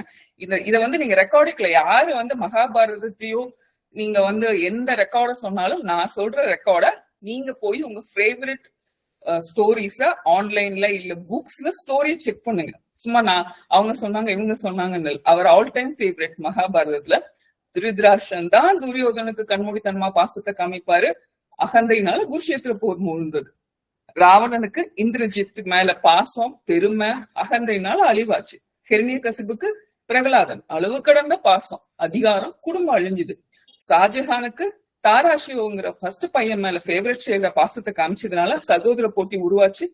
அடுத்த மகன் அவுரங்கசீப் என்ன பண்றாரு, சகோதரனையும் கொன்னுட்டு அப்பாவையும் சிறையில் அடிச்சாரு, சிங்காசனத்தை பிடிச்சாரு. இது மட்டும் இல்லைங்க, நம்ம வீட்டுல இப்ப இன்னைக்கு வருவோம், அம்மா ஊருக்கு போயிட்டாங்க, போறவங்க முடிஞ்ச வரைக்கும் ஏதாவது ஒரு சில விஷயங்கள பேசிக்கா செஞ்சு வச்சுட்டு தான் போயிருப்பாங்க. அப்பா கண்ணுங்களா வாங்க எனக்கு கொஞ்சம் ஹெல்ப் பண்ணுங்க, நம்ம எல்லாம் செஞ்சு சமைச்சு சாப்பிடுவோம்னு கூப்பிடுறாருன்னு வச்சுப்போம். ஒரு பேச்சுக்கு, நீங்க யாரும் சொல்றீங்களான்னு எனக்கு தெரியல, பேச்சுக்கு வச்சுப்போம். ஆனா அப்பா சொல்லி முடிக்கிறதுக்கு முன்னாடி பசங்க அப்பாவோட மொபைல, இப்ப எல்லா அம்மா அப்பா மொபைல பசங்க ஆக்சஸ் பண்றாங்க. போன் எடுத்துட்டு ஒன்னா ஃபேமஸ் ரெஸ்டாரண்ட், அவங்க பக்கெட் லிஸ்ட்ல வச்சிருக்க ஃபேமஸ் ரெஸ்டாரண்ட்டுக்கு டேபிள் ஆல்ரெடி புக் பண்ணிருப்பாங்க, இல்லைன்னா ஆன்லைனா ஆர்டர் பண்ணிருப்பாங்க. அப்பா இன்னைக்கு ஒரு நாள் நல்ல சாப்பாடு சாப்பிடலாம்னு வெளியே அழைச்சிட்டு போவாரு. அது மோஸ்ட்லி ஜங்க் ஃபுட் தாங்க. சோ இன்னைக்கு சபையில் உள்ள அப்பாங்க இந்த ஒரு விஷயத்துக்கு மட்டும் உண்மையா நீங்க பதில் சொன்னீங்கனால இதுக்கு தீர்ப்பு கிடைக்குங்கிறத நான் மனப்பூர்வமா நம்புறேன். சோ இதுல மாரல் ஸ்டோரி என்னன்னா, பாசம் நல்லதுதாங்க, அம்மா அப்பா பாசம் எல்லாத்துக்குமே நல்லதான், ஆனா கண்மூடித்தனமான பாசம் வேண்டாங்கிறது தான் என்னோடது. சூரியனோட அதிக உஷ்ணம் குழந்தைங்கள சிக்கல்ல அழுத்தம், அது நம்ம யாருமே மறுக்க முடியாது. அதனால நம்ம முன்னோர்கள் சொன்ன மாதிரி மீனை சமைச்சு ஊட்டி விடாதீங்க, மீனை பிடிக்க கத்துக் கொடுங்க அப்பாங்களே அப்படின்னு சொல்லி என்னுடைய உரையை முடிக்கிறேன். நன்றி, வணக்கம். வாழ்த்துக்கள், வாழ்த்துக்கள், சிறப்புமா. எல்லா அப்பாக்களும் மனைவிமார்கள் ஊருக்கு போயிட்டாங்கன்னா அன்னைக்கு ஒரு நாளைக்குனால கொஞ்சம் டேஸ்டா சாப்பிடலாங்கிறதுக்காக தான் ஜங்க் ஃபுட்னு தெரிஞ்சு சாப்பிடுறாங்கம்மா, தெரியாமலாம் சாப்பிடல. அது அவர்களுடைய பாங்கடு. சரி, அந்த இடத்துக்கு வர வேண்டாம். சிறப்பாக இல்லம்மா, அது அவர்களுடைய தனிப்பட்ட ஒத்துக்கிட்டீங்க இல்லைங்க சார், அந்த அதுக்கு உண்மையா பதில் கேட்டா உண்மையா நீங்க பதில் சொல்லிட்டீங்க. இப்ப அந்த இடத்துல நான் சொல்ல வரேன், நான் மட்டும் சாப்பிட்டு அனுபவிக்க கூடாது, என் பசங்களும் அந்த கஷ்டம்லாம் தெரிஞ்சிடாத நாளைக்கு நல்லா இருக்குன்னு அந்த அப்பாக்கள் தன் பசங்களுக்கு சின்னதுல இருந்தே வழிவர்த்தத்தை காட்டுறாருன்னு சொல்றேன் இந்த இடத்துல இருந்து. இப்ப இதை ஏத்துக்கிறீங்களா? இல்ல எப்படி பார்த்தாலும் செல்லம் கொடுக்குறீங்க இல்லைங்க சார், செல்லத்துல தந்தை ஒரு கண்டிப்பை வச்சு கொடுக்குறாருன்னு சொல்றேன். அங்க கண்டிப்பா எங்க சார் வருது? செல்லம் செலவாகுது, ஜங்க் ஃபுட் சாப்பிடுறீங்க, கெடுக்குறீங்கன்னு தானே சொல்றோம். நீங்களே கெடுக்குறீங்கன்னு தலைவரே ஒத்துக்கிட்டதுக்கு அப்புறம் இனி பேசுறதுக்கே ஒண்ணும் இல்லையே. அததாம்மா சொல்றோம். ஏதோ இந்த வாரத்துல ஒரு நாளோ மாசத்துல ஒரு நாளோ கொஞ்சம் நல்லா காரஞ்சாரமா சாப்பிடுவோம், சாப்பாடு கெட்டதுதான் தெரிஞ்சும் எடுத்துக்கிறாங்கன்னு சொல்ல வரோம். சிறப்பு. நன்றிங்க சார். திரும்பவும் சொல்ற ஒத்துக்கிட்டதுக்கு நன்றின்னு தான் சொல்றேன் நானும். ஒத்துக்கிட்டதுனே தவிர்த்து இன்னும் தீர்ப்புலாம் தரலாமா? அதுக்கு இன்னும் இருக்கு, சொல்லிடலாம். Okay sir. இப்போ ஜோதிட ரீதியாக இந்த பட்டிமன்றத்திற்கு சிறப்பாக ஜோதிட ரீதியாக கிரகங்கள் நிலை பெற்றிருக்கக்கூடிய நட்சத்திரத்தின் அடிப்படையிலும் அவர்கள் பெறக்கூடிய ஸ்தான பலங்களையும் அவர்கள் மறையக்கூடிய விஷயங்களையும் வைத்து எவ்வாறு குரு புதனுக்கு சூரியன் தன்னுடைய பங்களிப்பை கொடுத்து அவர்களை பாதிக்க அடைய செய்கிறார்கள் அப்படின்னு சிறப்பா ஜோதிட ரீதியாகவும் கடைசியாக கருத்தியல் ரீதியாகவும் நடப்பு வாழ்க்கையில் இதெல்லாம் நடக்கு அப்படின்னு சிறப்பா தன்னுடைய அணிகளுக்கு ஒரு நல்ல வேலிட் பாயிண்ட்ஸை கொடுத்திருக்காங்க. பெங்களூரை சேர்ந்த ரேவதி அம்மா, வாழ்த்துக்கள். அதற்கு இல்ல மீண்டும் சந்திரனே அப்படின்னு கடைசி பேச்சாளராக இலங்கையை சேர்ந்த ஜோதிட ரத்னா ஜெயராணி சிவபாத சுந்தரம் அம்மா அவர்களை வருக வருக என வரவேற்கிறோம். வாங்க. ஓம் நம சிவாய. குருவே சரணம். அனைவருக்கும் வணக்கம். குரு புதனாகிய குழந்தைகளை கெடுப்பது தந்தையாகிய சூரியனா அல்லது தாயாகிய சந்திரனா? தாயாகிய சந்திரனை என்று பேச வந்துள்ளேன். முதலில் எதிரணியினர் எல்லாரும் அதிகாரம் கட்டுப்பாடு என்று சூரியனை முன்வைத்து ஆரம்பத்திலேயே குழந்தைகளை வரையற வகுத்து நல்வழிப்படுத்துகிறார்கள் என்பதை மறைமுகமாக சொல்லி எங்கள் குழுவுக்கு அதிக வலு சேர்த்திருக்கிறார்கள். எந்த குழந்தையும் மண்ணில் பிறக்கையில் நல்ல குழந்தைதான், அது நல்லவராவதும் தீயவராவதும் அன்னை வளர்ப்பினில் தான் என்பது புலமை பித்தன் பாடல். இந்த ஒரு பாடல் மட்டுமே போதும் நடுவர்களே, ஒரு குழந்தை நல்லவராகவோ தீயவர்களாகவோ வளர்க்கப்படுவது தாயாகிய சந்திரனாலே என்று தீர்ப்பளிப்பதற்கு. இருந்தாலும் என் வாதத்தினை நான் முன்வைக்கிறேன். காலபுச தத்துவத்தில் 4ஆம் அதிபதி சந்திரன், 4ஆம் இடம் சுகஸ்தானம், அங்கு குரு உச்சம். இதுல இருந்து என்ன தெரியுது? சந்திரனாகிய தாய் வீட்டில் இருக்கும் போது குருவாகிய குழந்தை எந்த பொறுப்பும் இல்லாம சுதந்திரமாக சுகபோகமாக இருக்கிறது. அது மட்டுமல்லாமல் சந்திரன் தன் வீட்டில் புலனின் முழு நட்சத்திரமான ஆயிலியத்திற்கும் குருவின் ஒரு பாதமான புனர்பூசத்தின் ஒரு பாதத்திற்கும் இடம் கொடுத்திருக்கு. இதுல இருந்து என்ன தெரியுது? ஒரு குழந்தைக்கு ஏற்படுகின்ற நன்மை தீமையில பங்கு செலுத்துறது தாயாகிய சந்திரனே. ஆனால் சூரியன் தன் வீட்டில் கேதுவாகிய பாட்டிக்கும் சுக்கிரனாகிய அத்தைக்கும் தன் சுய நட்சத்திரத்துக்கு மட்டுமே இடம் கொடுத்திருக்கு. அங்கு எந்த கிரகமும் உச்சம் பெறவில்லை. இதிலிருந்து குழந்தைகளை கெடுப்பதில் தந்தைக்கு எந்த பங்கும் இல்லை என்பதுதான் உண்மை நடுவர்களே. ஒரு ஜாதகத்தில் குழந்தைக்காரனாகிய குருவுடன் சந்திரன் சேரும் போது குழந்தை பிறப்பை கட்டுவிடுவது. எனவே குழந்தை பிறக்கும் முன்னரும் சரி பிறந்த பின்னரும் சரி அவர்களை கெடுப்பது தாயாகிய சந்திரன் தானே நடுவர்கள். இது தொடர்பாக நாம் பல புராண கதைகளை சான்றாக சொல்ல முடியும். உதாரணமாக மகாபாரதத்துல அர்ஜுனன் திரௌபதியை திருமணம் செய்து வந்து வாசல்ல நின்று குந்தி தேவியாரை பார்த்து நகைச்சுவையாக ஒரு கனியை கொண்டு வந்திருக்கிறேன் என்று சொல்ற. அப்போ உள்ள இருந்தபடியே குந்தி தேவியார் அந்த கனியை ஐவரும் பகிர்வீராக என்று பதிலளிக்கிறார். இதனாலேயே ஐவரும் திரௌபதியை திருமணம் செய்கிற சூழ்நிலை ஒன்று ஏற்படுது. தாயின் அரவணைப்பில் மட்டுமே வளர்ந்த மகனாகிய அர்ஜுனன் விளையாட்டுத்தனமா சொன்ன விஷயம் சபையில துரியோதனன் தன் தொடைய தட்டி காட்டி திரௌதியை பார்த்து ஐவருக்கும் மனைவியாக உள்ள நீ என் தொடையில வந்து அமர் என்று இழிவா பேசினான். இதனால பீமன் துரியோதன தொடைய பிளந்து அவனுடைய ரத்தத்தை குடிப்பேன் என்று சபதம் பூண்டான். இங்கு தாயாகி குந்தி தேவியாரோ அல்லது அர்ஜுனனோ சரியான முறையில இந்த விஷயத்தை அணுகி இருந்தா இந்த சம்பவம் நடந்திருக்காது. அதுபோலத்தான் துரியோதனனும் திரௌபதியை தவறாக பேசும்போது துச்சாதன துயில உரியும் போதும் காந்தாரி அவனடுவில இருந்து வேடிக்கை தான் பார்த்து கொண்டு சகோதரர்களின் மனைவி என்று பாராமல் அவள் ஒரு ராஜகுமாரி என்றும் பாராமல் அவளுக்கு இத்தகைய அநீதிய சகோதரர்களாலேயே நடக்கும் போது அதை தடுக்காம கண்டுகொள்ளாம இருந்தது ஒரு தாய் பிள்ளைகளை கெட்டு போவதற்கு காரணமாக இருந்தது என்பது இந்த புராண கதையிலிருந்து முடிவாகிறது. காந்தாரி போன்றே இன்றைய தலைமுறையிலும் தாய் பிள்ளைகளை தன்னிச்சையாகவும் தவறுகளை கண்டுகொள்ளாமலும் விடுவதன் விளைவே பெண்களுக்கு எதிரான வன்முறைகள் அதிக காரணமாமையுது. இதுல இருந்து என்ன தெரியுது? குழந்தையாகிய குருவை தாயாகிய சந்திரன் தானே கெடுக்கிறார் நடுவரவர்கள். மகாபாரதத்தில் அர்ஜுனன் தனது மனைவியான சுபத்திரைக்கு சக்கர வியூகம் பற்றி சொல்றார். அந்த சமயத்துல சக்கர வியூகத்துல நுழையிற விதத்தை கேட்டுக்கொண்டு இருந்த சுபத்திரை அதுல இருந்து வெளியேறும் விதத்தை சொல்லும் போது அவர் தூங்கிவிட்டார். இதனால கருவிலிருந்து அபிமன்யுவால சக்கர வியூகத்துல நுழையிற முறையை அறிந்து கொள்ள முடிந்ததே தவிர அதிலிருந்து வெளியேற முறையை அவனால் அறிய முடியல. இதுவே அவனுடைய வீர மரணத்துக்கு காரணம் அமையுது. இதிலிருந்து அபிமன்யுவின் வீர மரணத்துக்கு காரணமானது தாயாகிய சுபத்திரையே. மேலும் நாங்கள் சிலப்பதிகாரத்தை எடுத்தால் சிலப்பதிகாரத்தில் மாதவியின் மகளாகிய மணிமகளையின் வாழ்க்கை இல்லறம் துறந்து சந்நியாசம் என்று போனதுக்கு என்ன காரணம்? தாயினால் ஏற்பட்ட தவறுகளின் தாக்கம் அவளை சாதாரண வாழ்க்கையில இருந்து விலக்கி வைத்தது என்பதுதான் நிதர்சனம். இதிலிருந்து என்ன தெரியுது? மணிமகளையின் வாழ்க்கை கெட்டு போனதுக்கு மாதவி காரணம். அதுபோல இன்றைய பல பிள்ளைகளுடைய வாழ்க்கையும் வெறுமையாகவும் பிரிவு நோக்கியும் போவதற்கு தாயே காரணமானது. அன்று தொட்டு இன்று வரை பெண்கள் மீதான வன்முறைகளும் அநீதிகளும் செய்கின்ற பிள்ளைகள் அறம் நீதி நேர்ம என்ற வழியில செல்லாம கெட்டு போவதற்கு யார் காரணம்? தாய்மாரு. எனவே நடுவரவர்களே, ஜோதிடத்திலும் சரி வாழ்க்கையிலும் சரி குருவாகிய குழந்தையை கெடுப்பது சந்திரனாகிய தாய்மார்கள் என்பதே அனைவரும் அன்றாடம் கண்டறிந்து வரும் உண்மை. எனவே குருவாகிய குழந்தையை கெடுப்பது சந்திரனாகிய தாயை என்பது உங்கள் தீர்ப்பாக அமையும் என்று நம்பி வாய்த்தளித்தமைக்கு நன்றி கூறி விடைபெறுகிறேன். நன்றி, வணக்கம். ஓம் நம சிவாய. வாழ்த்துக்கள்மா. இலங்கையை சேர்ந்த ஜெயராணி அம்மா அவர்களுக்கு தன்னுடைய சிறப்பான பங்களிப்பை வெளிப்படுத்தியமைக்கு வாழ்த்துக்கள். சிறப்புமா. இன்றைய பட்டிமன்றத்தின் இறுதிக்கு வந்துட்டோம். உங்க அணிகளை சார்ந்த அனைவரும் பேசிட்டாங்க. இந்த 2 அணிகளிலும் தலைவர்கள் உங்களுடைய வேலிட் பாயிண்ட்களை உங்களுக்கு கொடுக்கப்படக்கூடிய கடைசி 3 நிமிடங்கள் தான் ஒவ்வொரு அணியினரும் அணியின் தலைவர் சூரியன் என்கின்ற அணியின் தலைவர் கோமதி அம்மா அவர்களுக்கும் சந்திரன் என்கின்ற அணியின் தலைவர் சாந்தி அம்மா அவர்களுக்கும் கொடுக்கக்கூடிய நேரம் அப்படிங்கிறது 3 நிமிடங்கள் தான். அந்த 3 நிமிடங்களுக்குள் நீங்கள் கடைசியாக வைக்கப்பட வேண்டிய விஷயங்களை வாதங்களை சிறப்பாக வையுங்கள். முடித்த பிறகு நமது ஸ்ரீதர் ஐயா அவர்கள் இதற்குண்டான விஷயத்தை சொல்லி முடிப்பார். இறுதியாக நாம என்ன விஷயம் அப்படிங்கிறத பாத்தரலாம். முதலாவதாக கோமதி அம்மா வாங்க, இறுதியாக உங்களுடைய வாதத்தை வைக்க வாங்க. சார் வணக்கம் சார். இப்ப இருக்கிற காலகட்டத்துல ஒரு ஆண் மகன் கல்யாணம் பண்ணிக்கணும்னு பார்க்கும்போதே ஒரு பொண்ணு வேலைக்கு போற பொண்ணா பார்த்துதான் திருமணம் பண்ணிட்டு வராங்க. ஏன்னா இஎம்ஐ போடணும், கார் வாங்கிக்குவாங்க. இருக்கிற ஒரு பிள்ளை பெற்று வச்சிருக்காங்க பாருங்க, அவங்களுக்கு கார் வேணும், கார்ல கூட்டிட்டு போகணும்னு இஎம்ஐ போறதுக்கெல்லாம் வேணும்னு பெண்ணு கல்யாணம் பண்ணிட்டு வந்துருவாங்க.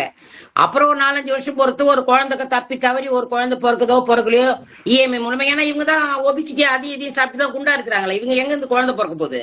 அதுக்கப்புறம் டாக்டர் கிட்ட எல்லாத்தையும் வைத்தியர் கிட்ட ஜோசியர் கிட்ட எல்லாத்தையும் தூக்கிட்டு போய் ஒரு குழந்தைய பெத்துட்டு அந்த குழந்தைய கூட்டுன்னு போய் கார்ல போனோம் எல்லாம் வாங்கி கொடுத்துட்டு நீ வேலைக்கும் போத்தாவல, நீ பிள்ளைய பார்த்து நீ வீட்டுல இரு, உனக்கு அதுதான் வேலை, நான் போய் சம்பாதிக்கிறேன் அப்படின்னு போயிட்டா இந்த பொண்ணு என்ன பண்ணணும்? அவங்க வேலையெல்லாம் முடிச்சுட்டு வீட்டுக்கார வரத்துக்குள்ள ஹோம்ஒர்க் எல்லாம் முடிச்சு வைக்கணும். குழந்தை எதுக்கு அடிச்சா நீ அடிக்காத, குழந்தை பாவம், இப்ப என்ன ஹோம்ஒர்க் இன்னைக்கு எதா போய் போகுது, லீவ் போட்டா போய் போகுதுன்றது. ஆனா அந்த குழந்தை சாந்தி அம்மா சொன்ன மாதிரி ஸ்கூல்ல இருந்து வரும்போதே அப்பா வரத்துக்குள்ள ஹோம்ஒர்க் எழுதி வச்சாதான் அந்த குழந்தை லைஃப் நல்லா இருக்கணும்னா அந்த அம்மா பண்றாங்க.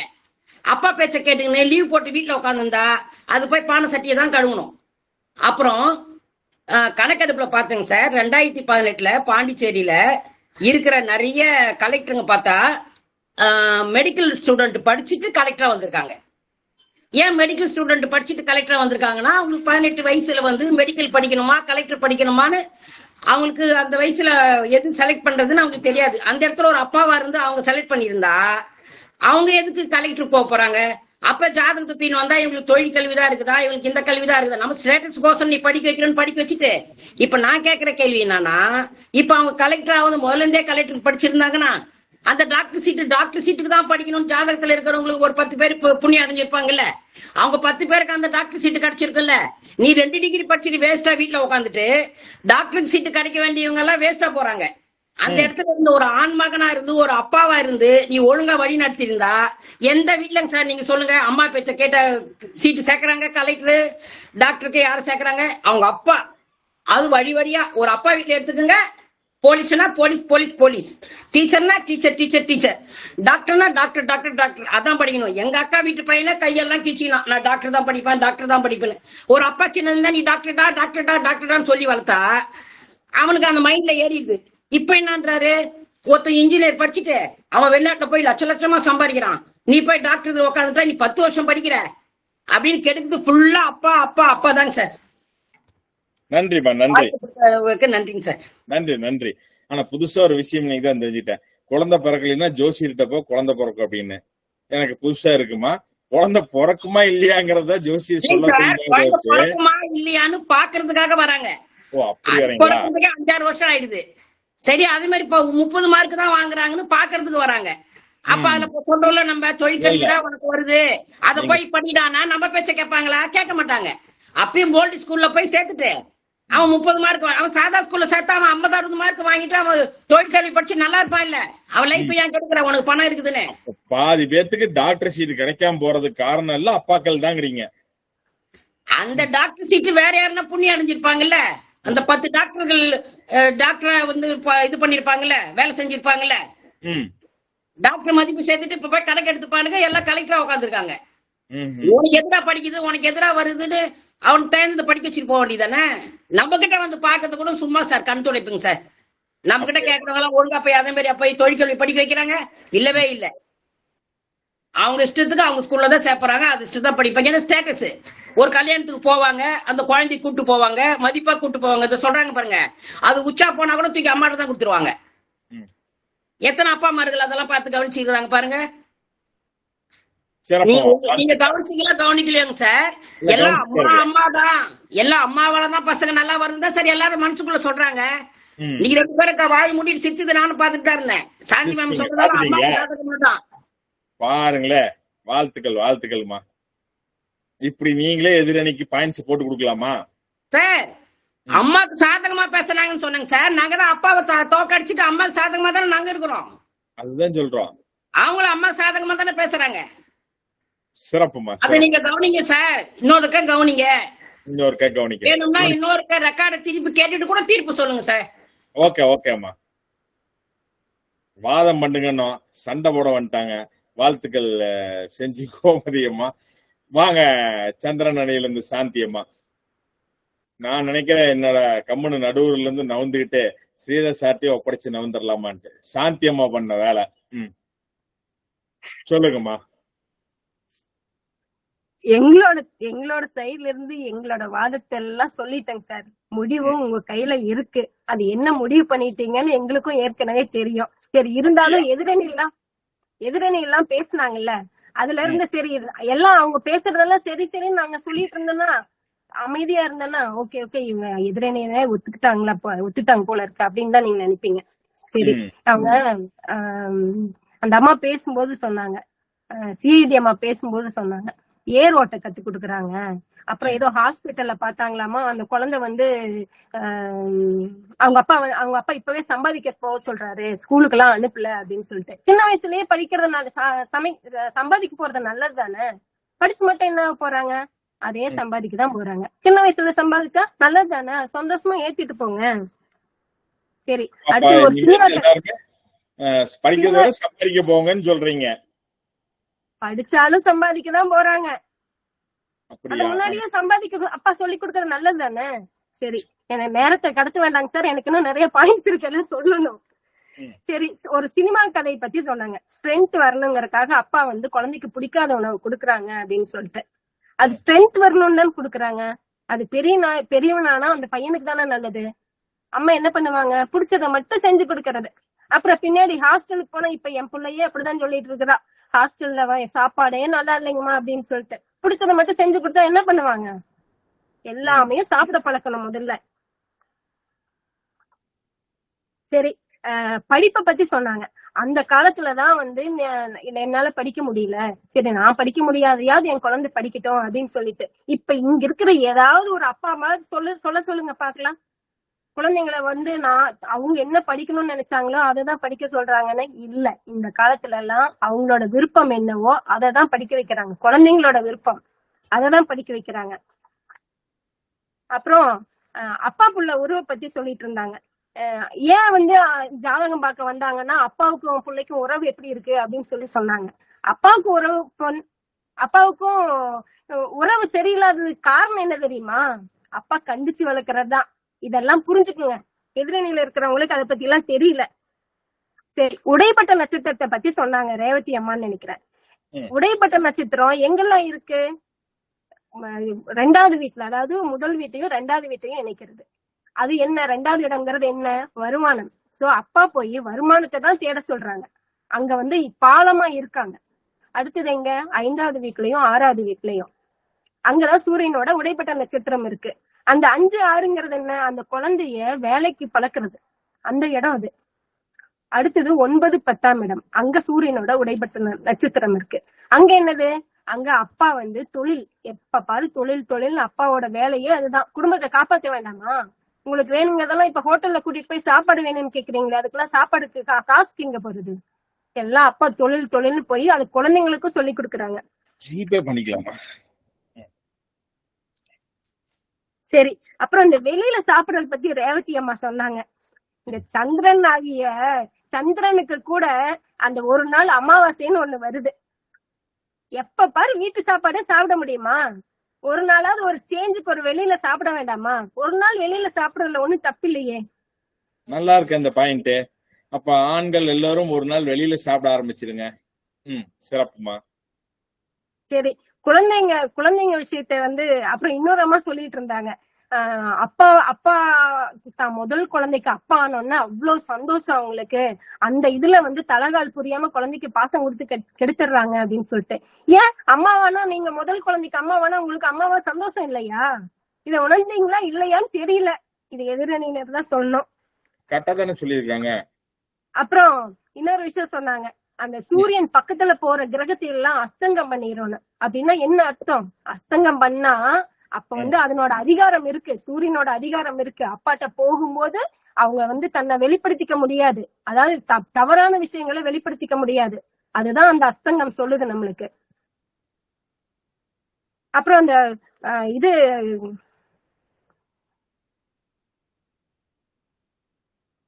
அதான் அந்த அஸ்தங்கம் ஏன்னா அஸ்தங்கம் வந்து ஏன் வருதுன்னா அந்த ஒழுக்கம் வரணும். அந்த கெட்ட பழக்கத்தை எல்லாம் அப்பாவுக்கு முன்னாடி யாரும் பசங்க எல்லாம் செய்ய மாட்டாங்க. நீங்களே பாருங்க. அதனால நடுவர் அவர்கள் எங்கள் அணியினருக்கு தீர்ப்பளிப்பு அளிப்பார்கள் என்ற நம்பிக்கையுடன் விடைபெறுகிறேன். நன்றி. வாழ்த்துக்கள்மா. சிறப்பா இறுதியாக 2 அணி தலைவர்களும் தங்களுடைய இதை சார்ந்து ஸ்ரீதரையா உங்களுடைய மேன்மையான கருத்துக்களை சொன்னீங்க அப்படின்னா நன்றி. நான் இன்னைக்கு வீடியோல தான் பார்க்கணும். நான் லைவ ரெடி பண்ணி லைவ் ஓட்டியிருக்கேன். யூடியூப் சேனல்ல இப்ப பேசுனது லைவ் ஓடி இருக்கு கடைசி 7 நிமிடம். அதனால அதை தான் கவனிச்சுட்டு இருந்தேன், யாருடைய பேசுனதையும் கவனிக்கல.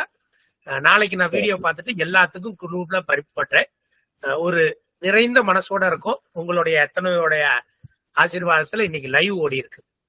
சோ நம்ம அடுத்த நிலையை இன்னைக்கு யூடியூப்ல கையெடுக்க வச்சிருக்கோம். சந்திப்போம் மேலும் வளர்ச்சி. ஐயா நீங்க தீர்ப்புக்கு போலாம். சிறப்பு சார். இந்த விநாயகர் சதுர்த்தி அன்று குழந்தைகளை கெடுப்பது, அதாவது கெடுப்பதுன்னா எந்த தாயும் தந்தையும் குழந்தைகள் கெட்டு போயிட்டு எந்த ஒரு சூழ்நிலையும் நினைக்க மாட்டாங்க. சரிங்களா? மனதளவிலோ இல்ல எந்த ஒரு சூழ்நிலையிலுமே அவர்கள் எந்த ஒரு விஷயமும், எந்த தகப்பனும் சரி தாயும் சரி தன்னுடைய குழந்தைகள் கெட்டு போகணும்னு அவர்கள் எந்த விதத்திலும் விரும்ப மாட்டார்கள். ஆனால் அதை தீர்மானிப்பது அப்படிங்கிறது கால தேச வர்த்தமானம் மற்றும் நேரத்தின் அடிப்படையின் காரணங்களாகவே. முந்தைய காலத்துல பார்த்தோம் அப்படின்னா ஒரு குடும்பம் அப்படின்னு எடுத்துட்டா குறைஞ்சது ஒரு 4 குழந்தைகள் 5 குழந்தைகள் இருக்கும். விவசாயம் சார்ந்து இல்ல தன்னுடைய பூர்வ குடிகளை சார்ந்து தொழில்களாக இருக்கும்.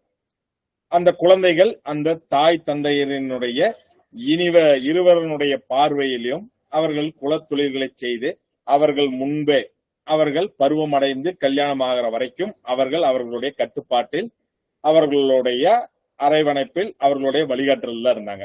அது யாராலையும் மறுக்க முடியாது. குறைஞ்சபட்சம் இப்ப இருந்து ஒரு 50 வருஷத்துக்கு முன்னாடி வரைக்கும் எடுத்துக்கோங்க, மேக்சிமம் அப்படிதான் இருந்தது. ஆனா இன்றைய கால சூழ்நிலையில் அப்படி இல்லை. இன்றைய நவீன கால ஓட்ட காரணமாகவும் பொருளாதார தேவை மற்றும் இந்த உலகத்தில் நாம வாழ்வதை காட்டிலும் இப்படி வாழ்றன் காட்டுறதற்காக இன்றைய சூழ்நிலையில் அனைத்து பெற்றோர்களும் ஓடிட்டு இருக்க காரணத்தினால தங்கள் குழந்தைகளை சரிவர வளர்ப்பதில்லை. இதுதான் முதன்மையான காரணம். குழந்தையை யாரும் கெட்டு போகணும்னு எந்த பேரண்ட்ஸ் நினைக்க மாட்டாங்க. சூழ்நிலை காரணமாக இது அவர்களால் கவனிக்க போக முடியல. அப்படி கவனிக்க முடியல அப்படிங்கும் பொழுது யார் அதிகமா அவர்கள் கெட்டு போவதற்கு காரகம் வைக்கிறாங்க அப்படின்னு பார்த்தோம் அப்படின்னா இருவருமே தான்.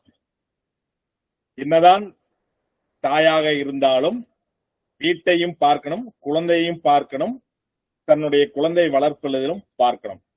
தந்தை அப்படிங்கிறவர் வெளியே தேடி பொருளாதாரத்தையும் ஈர்க்கணும், தன்னுடைய குடும்பத்தையும் பார்க்கணும், தன் குழந்தைகளுடைய வளர்ச்சிகளையும் அவர்களுடைய நடைமுறைகளையும் பார்க்கணும். அப்போ ஒரு குழந்தை நல்லபடியாக வளரணும், சமுதாயத்தில் எந்த விதத்துல பாதிப்படையாமல் அவர்கள் சிறப்புடன் இருக்கணும் அப்படின்னால் வளர்த்துவது அல்லது கெட்டு போவதற்கு இருவருமே தான் சரிபங்காக 50% தாயும் 50% தந்தையும் பொறுப்பேற்க வேண்டிய சூழல். அதுதான் யதார்த்தம்.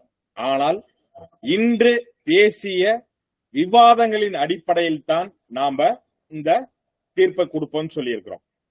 ஒரிஜினலா தீர்ப்பு கொடுக்கணும்னா தந்தைக்கு 50%, தாய்க்கு 50%, அவர்கள் நன்றாக வளர்ந்தாலும் சரி அல்லது கெட்டு போனாலும் சரி, அதன் அடிப்படையில் தான் நான் இன்னைக்கு பட்டிமன்றத்துக்கு வச்சிருந்தோம். ஆனால் நீங்கள் வெளிப்படுத்தக்கூடிய விவாதங்களின் அடிப்படையில் சிறப்பாக 2 அணியினரும் செயல்பட்டீங்க. ஆனால் ஒரு சில பாயிண்ட் வேரியேஷன்ஸ்ல இவங்களுக்கு அப்படின்னு மாத்தி கொடுக்க வேண்டியதா அமையுது. சோ இது உங்களுடைய வாத திறமை மற்றும் விவாதத்திற்காக கொடுக்கப்பட்ட தீர்ப்பே அன்றி இது தனிப்பட்ட நபருக்காக கொடுக்கல. அதன் அடிப்படையில் இன்றைய பட்டிமன்றத்தில் சிறப்பாக வெளிப்படுத்திய சந்திரன் என்ற அணிக்கு இன்றைய தீர்ப்பு வழங்கப்படுகிறது. சும்மா பாயிண்ட்ல தான் சூரியன் அணியை சேர்ந்தவர்களும் தங்களுடைய அணிக்கான அத்தனை வேலிட் பாயிண்ட்களும் வைத்தீர்கள். சிறப்பு தான், அதில் எந்த ஒரு மாற்றமும் கிடையாது. ஆனால் இந்த இடத்தில் உங்களுடைய விவாத திறமைகளில் சூரியனும் சும்மால சொல்லக்கூடாது. ரேவதி அம்மா ஒவ்வொரு பாவத்தையும் எடுத்து இணைக்கக்கூடியது, சந்திரன் வைத்து எப்படிலாம் கொண்டு போறாங்க அப்படின்னு சூரியனுடைய தவறுகள் எல்லாம் சிறப்பா கொண்டு வந்தாங்க. அக்செப்டன்ஸ் தான். ஆனால் அதையும் தாண்டி ஒரு பாயிண்ட் வேரியேஷன் டிஃபரன்ஸ்ல தங்களுடைய சிறப்பான பதிவினை வைத்த சந்திரன் அணி அவர்களை வெற்றி பெறுகிறார்கள் அப்படிங்கிற விஷயத்தை இந்த இடத்துல வைக்கிறோம். இந்த இடத்துல இந்த பட்டிமன்றத்தில் சிறப்பாக உரையாடிய நபர்களுக்கு புத்தகங்கள் பரிசாக வழங்கப்படும் அப்படிங்கிற விஷயத்தை கொடுத்திருந்தோம். இதன் அடிப்படையில் தன்னுடைய வாத திறமைகளை சிறப்பாக வைத்த, தன் அணிகளை பாராமல் தான் எடுத்த விஷயத்திற்கு சிறப்பாக கொண்டு சென்ற அப்படிங்கிற விஷயத்தில் முதன்மையாக யாருக்கு கொடுக்கிறோம் அப்படின்னு பாத்தீங்க அப்படின்னா பெங்களூரை சேர்ந்த ரேவதி அம்மா அவர்களுக்கும், அடுத்ததாக இலங்கையை சேர்ந்த ஜெயராணி அம்மா அவர்களுக்கும், மூன்றாவதாக அணியை வழிநடத்தி வெற்றி பெறச் செய்த சாந்தி அம்மா அவர்களுக்கும் சிறப்பாக வழி நடத்தியதற்கும் தங்களுடைய ஆளுமை திறனை வெளிப்படுத்தியதற்கும் வாழ்த்துகளையும் பாராட்டுகளையும் கூறி விடைபெறுகிறேன். நன்றி. நன்றிங்க சார். நன்றிமா. நன்றி.